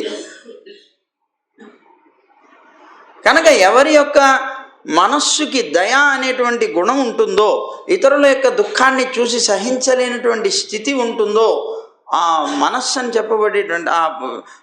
చెప్పబడేటువంటి వెన్న ఏ కుండలో అయితే ఉంటుందో ఆ కుండ దాకా పరమాత్మ వెళ్ళి దాన్ని పొంది అనుభవిస్తాడట. అందుకే ప్రహ్లాదుడు అడుగుతాడు కదా, సర్వభూత దయా పుష్పం నాకు అనుగ్రహించవయ్యా. లోకంలో ఉండేటువంటి నీ పాదార్చకులతోడి నెయ్యము నితాంత అపార భూతదయ, తాపసమందారా నాకు దయచేయగదే. నీ భక్తులైనటువంటి వాళ్ళతో నాకు సహవాసం కావాలి, లోకంలో ఇతరులతో నాకు సహవాసం వద్దు అసలు అంటారు. లోకంలో ఉండే సకల జీవరాశి మీద కూడాను నాకు దయ కలగాలి, వాటి యొక్క దుఃఖాన్ని చూసి సహించలేని స్థితి కావాలి. అది కోరుతారు మహానుభావులు. అలాంటి గుణం ఎవరి దగ్గరైనా ఉంటే ఆయనకి ఇష్టమైనటువంటి 8 పుష్పాలు ఉన్నాయట. పుష్పం అష్టవిధం ప్రోక్తం విష్ణోహ ప్రీతికరం భవేతని. ఆ 8 పుష్పాల్లో సర్వభూతదయా పుష్పం ఒకటి.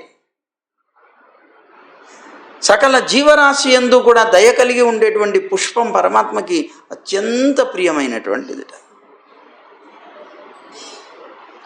కనుక తప్పనిసరిగా మనం ఆ గుణాన్ని పెంచుకోవాలి. ఆ గుణం కలిగిన కొండ మీదే కనుక అయితే ఆయన మీ దగ్గరకు వస్తాడు అపహరించడానికి. 2 గుణాలయ్యాయి. ఇక మూడవది ఏమిటి? పరిమళంతో కూడిన మాధుర్యం. పరిమళంతో కూడిన మాధుర్యం వెన్నకి అదిగో అలాంటిది కావాలి. ఏమిటది? జ్ఞానంతో కూడిన భక్తి, ఆయన మీద ప్రీతి, ఆ పరమాత్మ మీద అత్యంతమైనటువంటి ప్రీతి. ప్రీతి అంటే ఏమిటి? ప్రీతి ఎవరికి ఉంటుంది? సాధువులకు ఉంటుంది. సాధువు అంటే ఎవరు? తన జీవితంలో పరమాత్మకి కల్పించేటువంటి స్థానం ఇంకెవ్వరికీ కల్పించలేడు. ఏ వస్తువుకి కూడా తనకు ప్రాధాన్యతని ఇవ్వలేదు. ఏ వస్తువు కూడా. ఒక్క పరమాత్మే తన జీవితంలో ప్రధానమైనటువంటి వ్యక్తి అనుకొని జీవించగలిగేవాడు. ఒకటి. రెండవది, అతని స్మరణ కానీ, అతని ఆరాధన కానీ, అతని సంబంధం కానీ ఒక్క క్షణమైనా సరే విడిస్తే సహించలేనటువంటి వాడు. యుగ యుగాలుగా భావించి దుఃఖపడేటువంటి వ్యక్తి. తను సాధు. ప్రీతి అది ఉన్నట్లయితే ఏ కుండలో అయితే ఈ 3 గుణాలు కలిగినటువంటి వెన్న, అంటే కుండ అంటే శరీరం, ఏ శరీరంలో అయితే ఇలాంటి మనస్సు ఉంటుందో ఆ మనస్సుని ఎవ్వరికి అందకుండా దూరంగా పెట్టినా కూడా తాను వెళ్ళి స్వీకరిస్తాడు.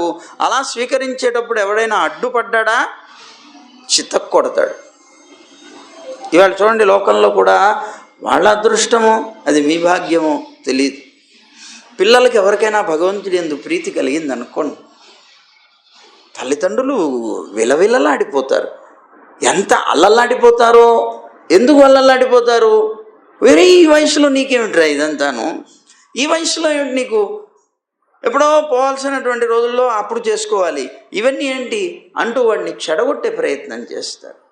నారదుడి పూర్వజన్మలో జరిగిందని చెప్పాల. చాలా తప్పది. వాళ్ళకి నిజంగా కుదిరి వాళ్ళు కనుక మంచి భక్తి కలిగినటువంటి వాళ్ళైతే మీ జన్మకి అది భాగ్యం అనుకొని వాళ్ళని అలాగే పెంచుకుంటూ వెళ్ళాలి. అవసరం లేదు ఈ లౌకికమైనటువంటి కర్మలు, అవసరం లేదు ఈ లౌకికమైనటువంటి ఉద్యోగాదులు, లేకపోతే గతి లేకపోలేదు. పరమాత్మే అన్నీ సమకూరుస్తాడు. కానీ కలిగిన దాన్ని మాత్రం నాశనం చేయకండి. ఒకవేళ ఎవరికైనా అలా కలిగితే మీరు కనుక అడ్డుపడ్డారా, అదిగో ఆ ప్రభావతి, ఆ నిర్మల మొదలైన వాళ్ళకి పడింది చూసారా, అలా పడుతుంది. ఏదో ఒకటి చేస్తాడు అనేటువంటి సందేశం ఈ నవనీత చౌర్యం అనేటువంటి దాంట్లో కనిపిస్తుంది. ఇది వేదాంతార్థం. అందువల్ల ఆ కుండ కోసం పరిగెట్టుకుంటూ వెళ్ళి ఎక్కడో వాళ్ళ ఇళ్లలో ఉన్నటువంటి ఆ కుండను బద్దలు కొట్టి, అందులో కూడాను అది స్వీకరించిన తర్వాత బద్దలు కొట్టడం అలవాటు. అవును, తాను స్వీకరించాడు అంటే అది తనకి చెందింది అంటే ఇంకా మళ్ళీ శరీరం రాదు కదా, వాళ్ళు జన్మే లేదు. కనుక బద్దలు కొట్టి వెళ్ళడానికి కూడా కారణం అదే. అది సూచన చేయడమే ప్రధానం. అది మన అందరం ఏమనుకుంటాం, అల్లరి చేష్ట అనుకుని. అల్లరి చేష్ట కాదు నాన్న, నీకు తెలియచేయాలి పరమాత్మ అనుకున్నాడు. నేను వెన్నను అపహరించడం అంటే ఇది, వెన్నను ఎవరైనా అడ్డుకుంటే వాళ్ళని చితకొట్టడం అది అని పరమాత్మ సూచన చేస్తున్నాడు ఈ అద్భుతమైనటువంటి తన యొక్క చేష్టతో. సరే, ఈ మాధుర్యం అని చెప్పబడేటువంటి భక్తి ఉంది చూసారా, ఈ భక్తి మాధుర్య భక్తి అంటారు. అంటే ప్రీతి అన్నమాట. అందుకే ధ్యానం అంటాం. అది మన భక్తి. భక్తి అంటే అసలు అర్థం ఏమిటి? ప్రీతిపూర్వకం అనుధ్యానం భక్తిరిత్యభిధీయతే. అంటే ప్రీతిపూర్వకంగా పరమాత్మని స్మరించుకోవడమే భక్తి.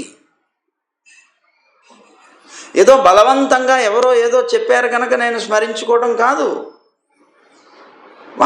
వారికి ఆయన్ని విడిచి ఉండలేక మాటిమాటికి ఎవరైతే మీకు బాగా ఇష్టమైన వ్యక్తిని మీకు ఎవరూ చెప్పకుండానే మీ మనస్సు ఎలాగైతే మాటిమాటికి తలుస్తూ ఉంటుందో దాన్ని ప్రీతి అంటారు, దాన్నే భక్తి అంటారు. అయితే మీకు ఉండేటువంటి బంధువుల మీద లేకపోతే భార్య భర్త పిల్లలు వాళ్ళ మీద ఆ విధమైనటువంటి భక్తిని పొంది నువ్వు జీవిస్తే మళ్ళీ సంసారంలో పడతావని, సంసారం నుంచి బయటపడడానికి మానవ జన్మ వచ్చింది కనుక అదిగో ఆ ప్రీతిని పరమాత్మ మీద చూపించు. మోక్షం ఇచ్చేవాడు ఈయన కనుక ఆయన మీద చూపించవయ్యా ఆ ప్రీతిని. నిరంతరం స్మరించుకొని దుఃఖపడుతుంటారు చూడండి కొంతమంది. వాళ్ళు ఎవరైనా దూరం అయిపోతే ఎంత విలవిల్లాడిపోతారు. నా జీవితమే నేను కోల్పోయానని ఏడుస్తారు. అశాశ్వతమైనటువంటి ఈ జీవకోటి కోసం దుఃఖించిన ప్రయోజనం ఏమీ లేదు. పరమాత్మ కోసం ఒక్క చుక్క కంటి వెంబడ నీరు కార్చు, నీ జీవితం ధన్యమవుతుంది అని అంటారు మన పెద్దలు. అయితే ప్రీతి అనేటువంటిది అతిశయించినప్పుడు నీలో నిజంగా బాగా ప్రీతి పరమాత్మ మీద పెరిగింది అంటానికి కొన్ని గుర్తులు ఉంటాయి, అవి గుర్తు పెట్టుకోండి. మీకు ఎప్పుడైనా అలాంటివి కలుగుతూ ఉన్నప్పుడు పరమాత్మ మీద నాకు ప్రీతి కలిగింది అనుకోవచ్చు. ఏమిటిట అవి? మనకి ముకుందమాలలో స్వామి చెప్తారు, కులశేఖరాళ్ళు వారు. బద్ధేనాంజలినా, ఎప్పుడైతే పరమాత్మ మీద అత్యంతమైనటువంటి ప్రీతి పుట్టిందో మాటిమాటికి స్మరిస్తూ నమస్కారం చేసుకుంటూ ఉంటాం. మా అనుభవ నీ అనుగ్రహం నీ దయ అనుకుంటూ నమస్కారాలు చేస్తూ ఉంటాడు. ఎదుటివాడికి పిచ్చిగా అనిపించవచ్చు, కానీ వాడికి మాత్రం అది చాలా ఉన్నతమైనటువంటి స్థితి.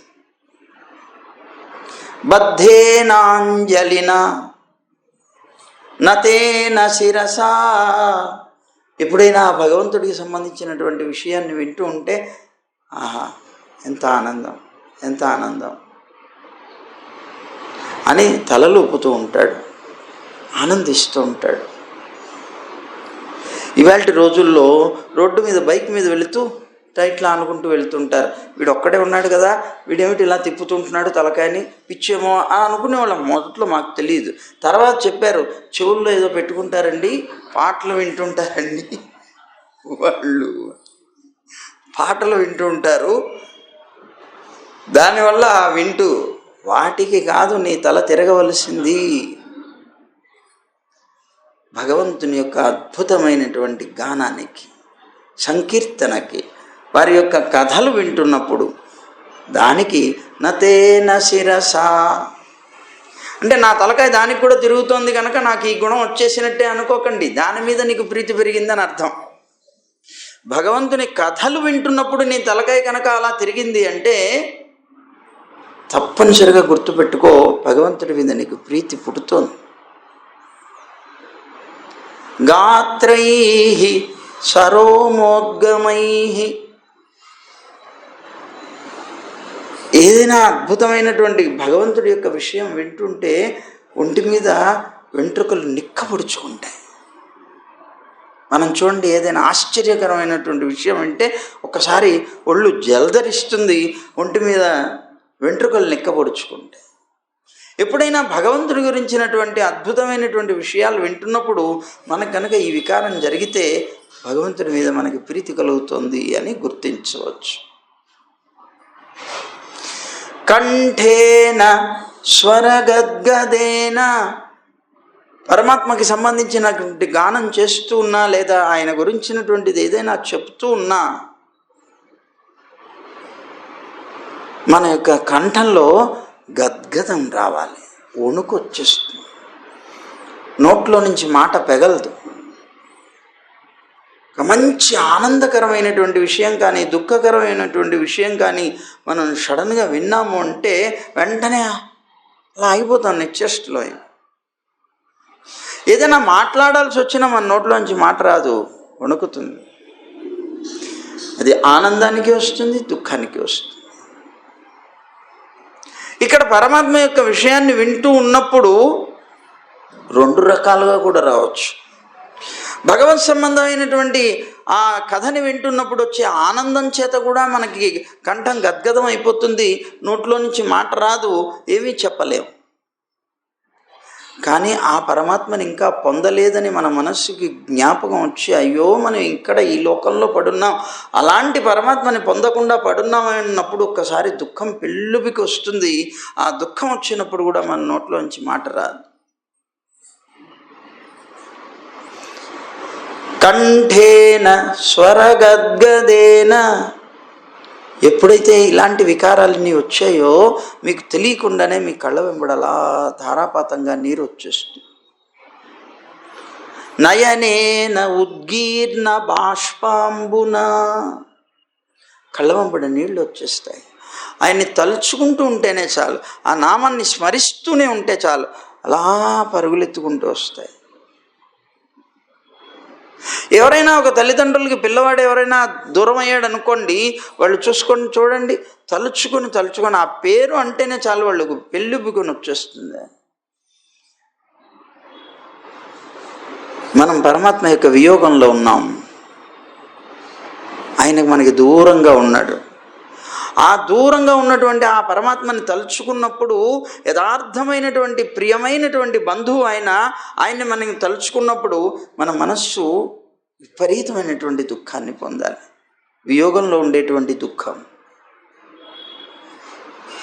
అయ్యో మనం ఆయనకి దూరంగా ఉన్నామే, ఎందుకు భగవంతుడా మమ్మల్ని నీ నుంచి దూరం చేశావు అని ఏడవాలి. ఎందుకు ఇంతకాలం నన్ను దూరం చేసుకున్నావు? నీ సంతానమే కదా నేను కూడా. నా అజ్ఞానం చేత నేను ఎన్నో రకాలుగా తిరుగుతూ వచ్చాను, నీ ప్రేమ చేత నన్ను నీ దగ్గరికి చేర్చుకోకూడదా స్వామి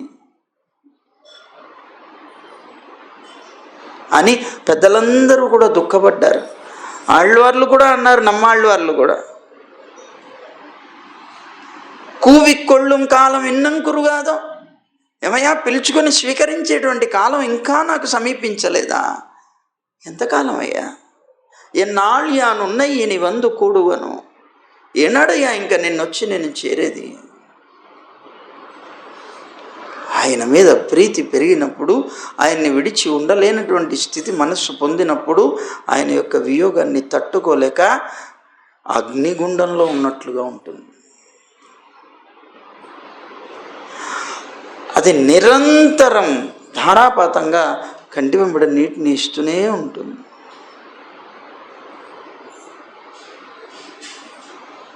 వియోగం అనేటువంటిది చాలా దుఃఖకరమైనటువంటి. కానీ అవసరం లేని వ్యక్తుల కోసం ఆ వియోగానికి దుఃఖపడుతున్నాం.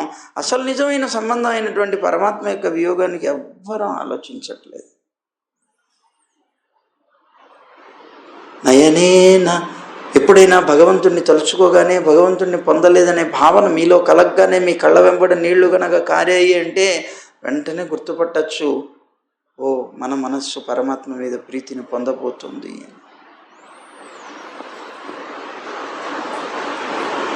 లోకంలో ఉండేటువంటి వాళ్ళు ఎవరు దూరమైనా కూడా నీకు అసలు దుఃఖమే రాలేదు అంటే, ఓ నా మనస్సు ఈ లోకంతో దూరం అయిపోతుంది అని తెలుసుకోవచ్చు. ఇది ఇలా దూరమైనప్పుడే అది దగ్గర అవుతుంది. ఈ కళ్ళనీళ్ళు వాళ్ళ కోసం రానప్పుడే ఈ కళ్ళనీళ్ళు పరమాత్మ కోసం వస్తాయి. కనుక ఇదిగో ఇది తప్పనిసరిగా కావాల్సింది. నయనేన ఉద్గీర్ణ బాష్పాంబున నిత్యం త్వచ్చరణారవిందయుగళ ధ్యానామృతాస్వాదిన. నిత్యము కూడా నీ యొక్క పాదార విందాలని నా హృదయ పద్మంలో పెట్టుకొని వాటిని అర్చిస్తూ ఉండాలి, వాటిని సేవిస్తూ ఉండాలి, వాటిని తలుచుకొని నీ పాదాలకి దూరం అయినటువంటి నా దౌర్భాగ్యాన్ని కూడా తలుచుకొని నేను దుఃఖపడుతూ ఉండాలి, నిన్ను తొందరగా పొందాలి అని మనస్సు నిండుగా ఎవరికైతే ఇలాంటి భావాలు వస్తాయో వాళ్ళందరికీ ప్రీతి ఉన్నట్లు లెక్క. ఇది ప్రీతి అంటే. నమ్మాళ్ళు వాళ్ళు అంటారు కాలాజుం కన్సుజలు. భగవంతుణ్ణి తలుచుకున్నప్పుడు కాళ్ళు ఆడవట, కళ్ళు గుంటలు పడిపోతాయట. ఏం చేయాలో నాకేమీ తెలియటం లేదంటాడు పరమాత్మని బాగా ఆలోచించి. ఒక్కొక్కసారి చూడండి, భగవంతుడిని పరిపూర్ణంగా భావించినటువంటి వ్యక్తికి అసలు చలనం అనేది ఉండదు, నిశ్చేష్టుడైపోతాడు. శరీరంగా అవయవాలు ఏమీ పనిచేయనట్లు అయిపోతాడు. కారణం ఏంటంటే మనస్సు పరిపూర్ణంగా ఆ అమృతాన్ని అనుభవిస్తుంది. అందుకే సమాధి సమాధి సమాధి అంటారు. సమాధి అంటే ఏమిటి? వాడికి ఒళ్ళు పనిచేయదు, ఇంద్రియాలు పనిచేయవు. ఎందుకు అంటే పరమాత్మను అనుభవిస్తూ ఉంటాడు. అదే పరమానందం, అదే ఆనందపు స్థితి. ఆ పరమాత్మని పొందడమే ఆనందం, అదే మోక్షం. అది నీకు ప్రీతి కలిగినప్పుడు వస్తుంది. అందుకే మన స్వామి అంటారు కదా, ఎమ్మానై సొల్లి పాడి యశుందుం పరందుం తుళ్ళాదార్ తమ్మాల్ కరుమమెన్ సొల్లీరు తన్ కడల్ వట్ట తుళ్ళీరే అంటారు.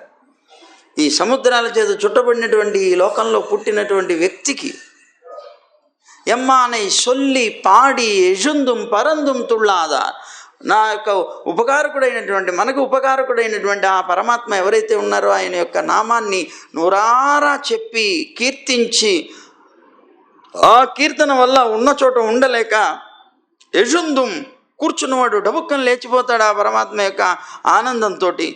ఆ లేచి పరమాత్మని సంకీర్తన చేస్తున్నవాడు నిలబడలేక పరుగులు ఎత్తి పెడుతూ ఉంటాడు. పరందుం తుళ్ళాదార్, ఎప్పుడు తుళ్ళి పడుతూ ఉంటాడు భగవంతుడిని స్మరించుకుంటూ. ఈ వికారాలన్నీ కూడాను పరమాత్మని తలిచినప్పుడు మనలో కలక్కపోతే తమ్మాల్ కరుమమెన్ సొల్లీరు, వాళ్ళ కర్మ ఏమని చెప్పాలి ఈ లోకంలో అన్నారు. పుట్టి భూమికి భారం తప్ప ప్రయోజనమే లేదు అన్నారు. అది కావాలి. అందువల్ల అదిగో అది ప్రీతి అంటే. ఆ పరమాత్మ యందు అత్యంతమైనటువంటి ఆ ప్రీతిని పొంది ఎవరైతే ఉంటారో ఆయన ఆగలడా? అలాంటి ప్రీతి కలిగిన వాళ్ళే గోపికలందరూ కూడా. ఒక్క క్షణం ఆయన్ని చూడకపోతే జీవించలేనటువంటి స్థితి వాళ్ళది. అలాంటి స్థితిలో ఉన్నారు కనుకనే అర్ధరాత్రి కొంపలు అంటుకుపోయినట్టు పరిగెట్టి వచ్చాడు పరమాత్మ. అక్కడ ఉన్నదంతా తన శత్రువులు, ఇక్కడ ఉన్నదంతా తన భక్తులు. ఎప్పుడు పరమాత్మ తన వ్యతిరేకులైనటువంటి వాళ్ళ దగ్గర ఉండడు, తన అనుకూలురైనటువంటి వాళ్ళ దగ్గరే ఉంటాడు. తన భక్తులైన వాళ్ళకి ముందు ఎందుకు వచ్చాడు పరమాత్మ? సాధు పరిత్రాణం కోసం వచ్చాడు, వాళ్ళని నాశనం చేయడం కోసం వచ్చాడు. ముందు చేయవలసింది ప్రధానమైంది సాధు పరిత్రాణమే, ఆ తర్వాత వాళ్ళని నాశనం చేయొచ్చు. అదే జరిగింది ఇక్కడ. ముందు పుట్టగానే వచ్చేసింది రేపల్లకి. రేపల్లలో ఉన్నటువంటి సాధువులుగా చెప్పబడేటువంటి గోపబాలురు, గోపికలు, నందుడు, యశోద, వీళ్ళు ఎవరైతే ఉన్నారో వాళ్ళందరినీ రక్షించాడు. వాళ్ళని రక్షించడం అంటే అర్థం ఏంటి?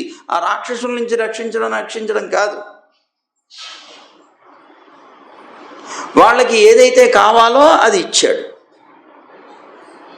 ఆయన దర్శనం, ఆయన స్పర్శనం, ఆయన కాలింగనం, ఆయనతో మాట్లాడటం, ఇవన్నీ వాళ్ళకి కావాలి. భక్తులు ఏం కోరుతారు? ఇంకేమైనా కోరుతారా?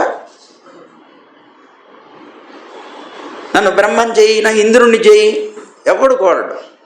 తుచ్చం గడ్డి పరకని తీసి పారేస్తారు. భక్తులు ఎప్పుడు కోరేది నీ దర్శనం కావాలి, కన్నులారా నిన్ను సేవించుకోగలగాలి, నోరారా నీతో మాట్లాడాలి, నా శరీరం అంతా పులకరించేలాగా నిన్ను ఆలింగనం చేసుకోవాలి స్వామి అని ఏడుస్తారు. అది భక్తులు కోరేది. వాళ్ళ రక్షణ ముందు కావాలి. అదే రక్షణ. అది లేకపోతే బ్రతకలేరు. నీ యొక్క వియోగం ఒక క్షణకాలం గడిచినా కూడా నువ్వు ప్రాణం పోతుందన్నాడు ఎవరు? లక్ష్మణస్వామి. ముహూర్తమపి జీవావో, నీతో కనుక మాకు వియోగం లభించింది అంటే ఒక ముహూర్త కాలం కూడా మేము బ్రతకలేమన్నాడు లక్ష్మణస్వామి. యథార్థమైనటువంటి ప్రీతి కలిగినటువంటి భక్తుడు ఇలా ఉండాలి. భగవంతుని యొక్క క్షణకాల వియోగాన్ని కూడా సహించలేరు. గోపికలందరూ వాళ్ళే.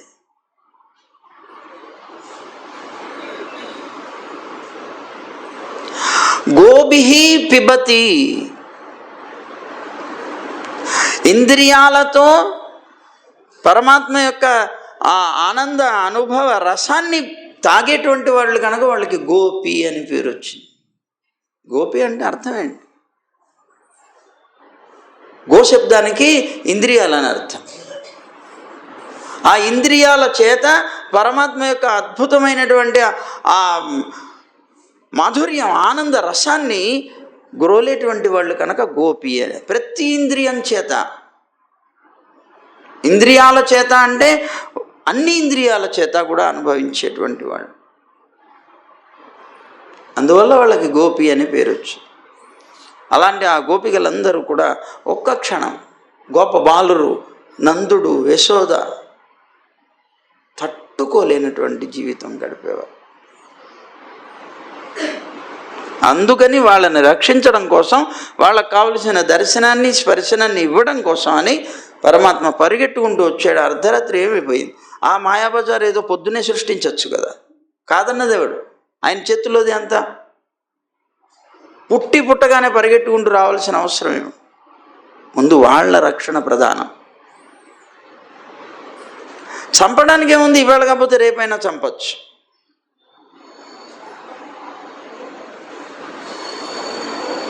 దుర్మార్గులైన వాళ్ళని.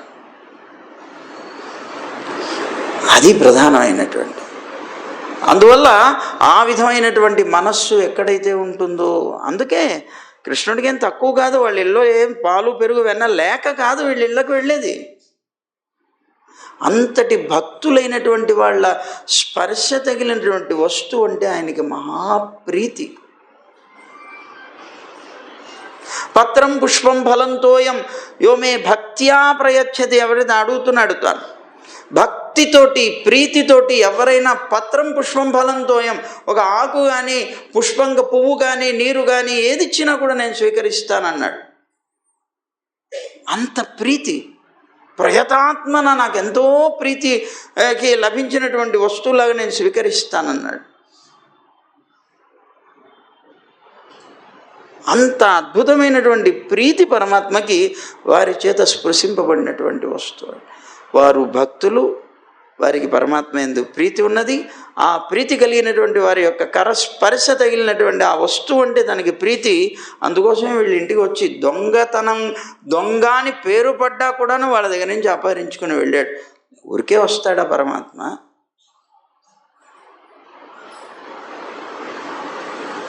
అంత ప్రీతి వాళ్ళలో. ఇది కావాలి. ఈ మూడు కూడా ఏ కొండలో అయితే ఉంటాయో, ఏ శరీరంలో అయితే ఉంటాయో, ఎక్కడున్నా వస్తాడు. నేను ఇక్కడ ఉన్నానండి, నేను ఎక్కడో ఇంకో దేశంలో ఉన్నానండి, ఇంకో దేశంలో ఉన్న, ఏ దేశంలో ఉండు, ఏ ప్రాంతంలో ఉండు, భూమండలంలో ఎక్కడ ఉండు, నీ దగ్గరికి తాను వస్తాడు తప్పనిసరిగా. ఎందుకు? నువ్వు ఆయన దగ్గరికి వెళ్ళలేవు కనుక. కొండ కృష్ణుడి దగ్గరికి పరిగెట్టి ఉండి వెళ్ళలేదు. కొండలో ఉన్న వెన్న కావాలంటే కృష్ణుడే రావాలి. అలాగే మన దగ్గరికి ఆయన వచ్చి మనని అనుభవించి తీసుకెళ్ళాలి తప్ప మనం ఆయన దగ్గరికి వెళ్ళి పరమాత్మను అనుభవించలేం కదా. అదే అకించన, అసక్తుడను నేను, నాకు ఇంకో గతి లేదు, నువ్వే అనుగ్రహించాలి. అది మనకి నవనీత చౌర్యం అని చెప్పబడేటువంటి దాంట్లో ఉన్న లీల. ఈ మూడు గుణాలు కలిగినటువంటి వెన్న కావాలి మన మనస్సు. అప్పుడు కృష్ణుడు ఎందుకు రాడు? అందుకే ఆయనకి నవనీత చోరుడు అని పేరున్నది, మానస చోరుడు అని కూడా పేరు. ఆ నవనీతం లాంటి మనస్సు కనుక మానస చోరుడు అని పేరు. అదిగో అలాంటి ఆ కృష్ణుడు చేసినటువంటి ఆ లీల తమాషా చూడండి. ఏమండి ఇక్కడ నవనీతం నవనీతం నవనీతం అంటున్నారు కదా, నవనీతంతో పోల్చారు భక్తుల యొక్క హృదయాన్ని, మనస్సును. అసలు నవనీతం కోమలమైందా? భక్తుల యొక్క హృదయం కోమలమైందా? చెప్పండి, ఎవరైనా చెప్పగలుగుతారు? నవనీతం సున్నితమైందా బాగా, లేకపోతే భక్తుల యొక్క హృదయం కోమలమైందా? ఎందుకని చెప్పగలుగుతారు అలా? ఎందుకు చెప్పగలుగుతున్నారు అలా? కారణం కూడా చెప్పాలి.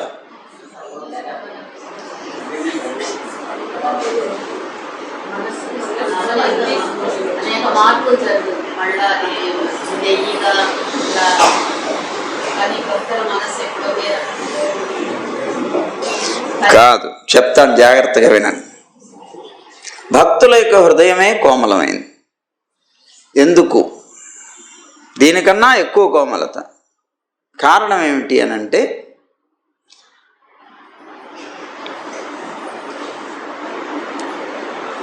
నవనీతం అనేటువంటిది తనకి తాపం కలిగినప్పుడే కరుగుతుంది. నవనీతం తనకి తాపం కలిగినప్పుడే కరుగుతుంది. కానీ భక్తుల యొక్క హృదయం అనే నవనీతం ఉన్నదే, అది ఇతరులకి తాపం కలిగినప్పుడు కరుగుతుంది. తేడా అది. తనకి కష్టం వచ్చినప్పుడు మాత్రమే దుఃఖపడేటువంటి వాడి కన్నా ఇతరులకి దుఃఖం వచ్చినప్పుడు దుఃఖపడేటువంటి వాడు గొప్ప కదా. నవనీతానికి భక్తుల యొక్క హృదయానికి తేడా. దాని దగ్గర నిప్పు పెట్టినప్పుడు అది కరుగుతుంది అంతే. ఎక్కడో నిప్పు పెడితే అదేం కారదు. కానీ భక్తుల యొక్క హృదయం ఇంకొకరికి ఎవరికైనా కష్టం కలిగితే కరిగిపోతుంది. అందువల్ల ఈ నవనీతం కన్నా ఆ నవనీతం చాలా గొప్పది అన్నారు. సరే, మొత్తం వేళ కొద్దిగా 10 నిమిషాలు ఎక్కువైపోయింది. సరే, సర్వం శ్రీకృష్ణ. వద్దు,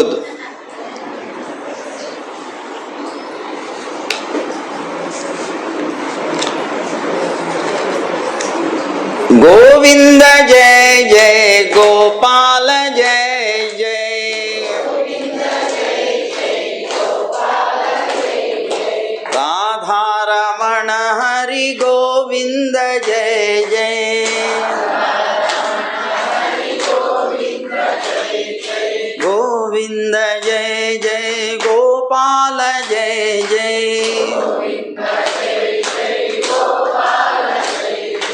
రాధారమణ హరి గోవింద జయ జయ,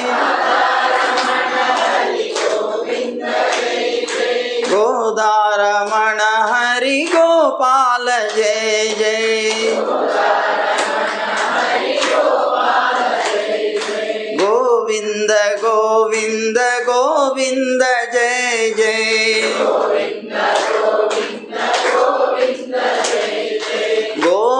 గోవర్ధనోద్ధార గోవింద జయ జయ,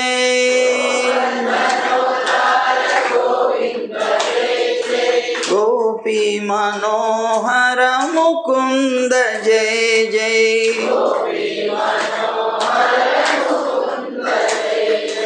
గోవర్ధనోద్ధార గోవింద జయ జయ,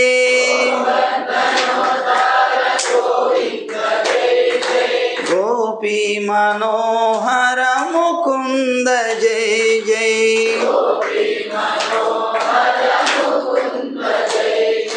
గోవింద జయ జయ గోపాల జయ జయ, గోవింద జయ జయ గోపాల జయ జయ,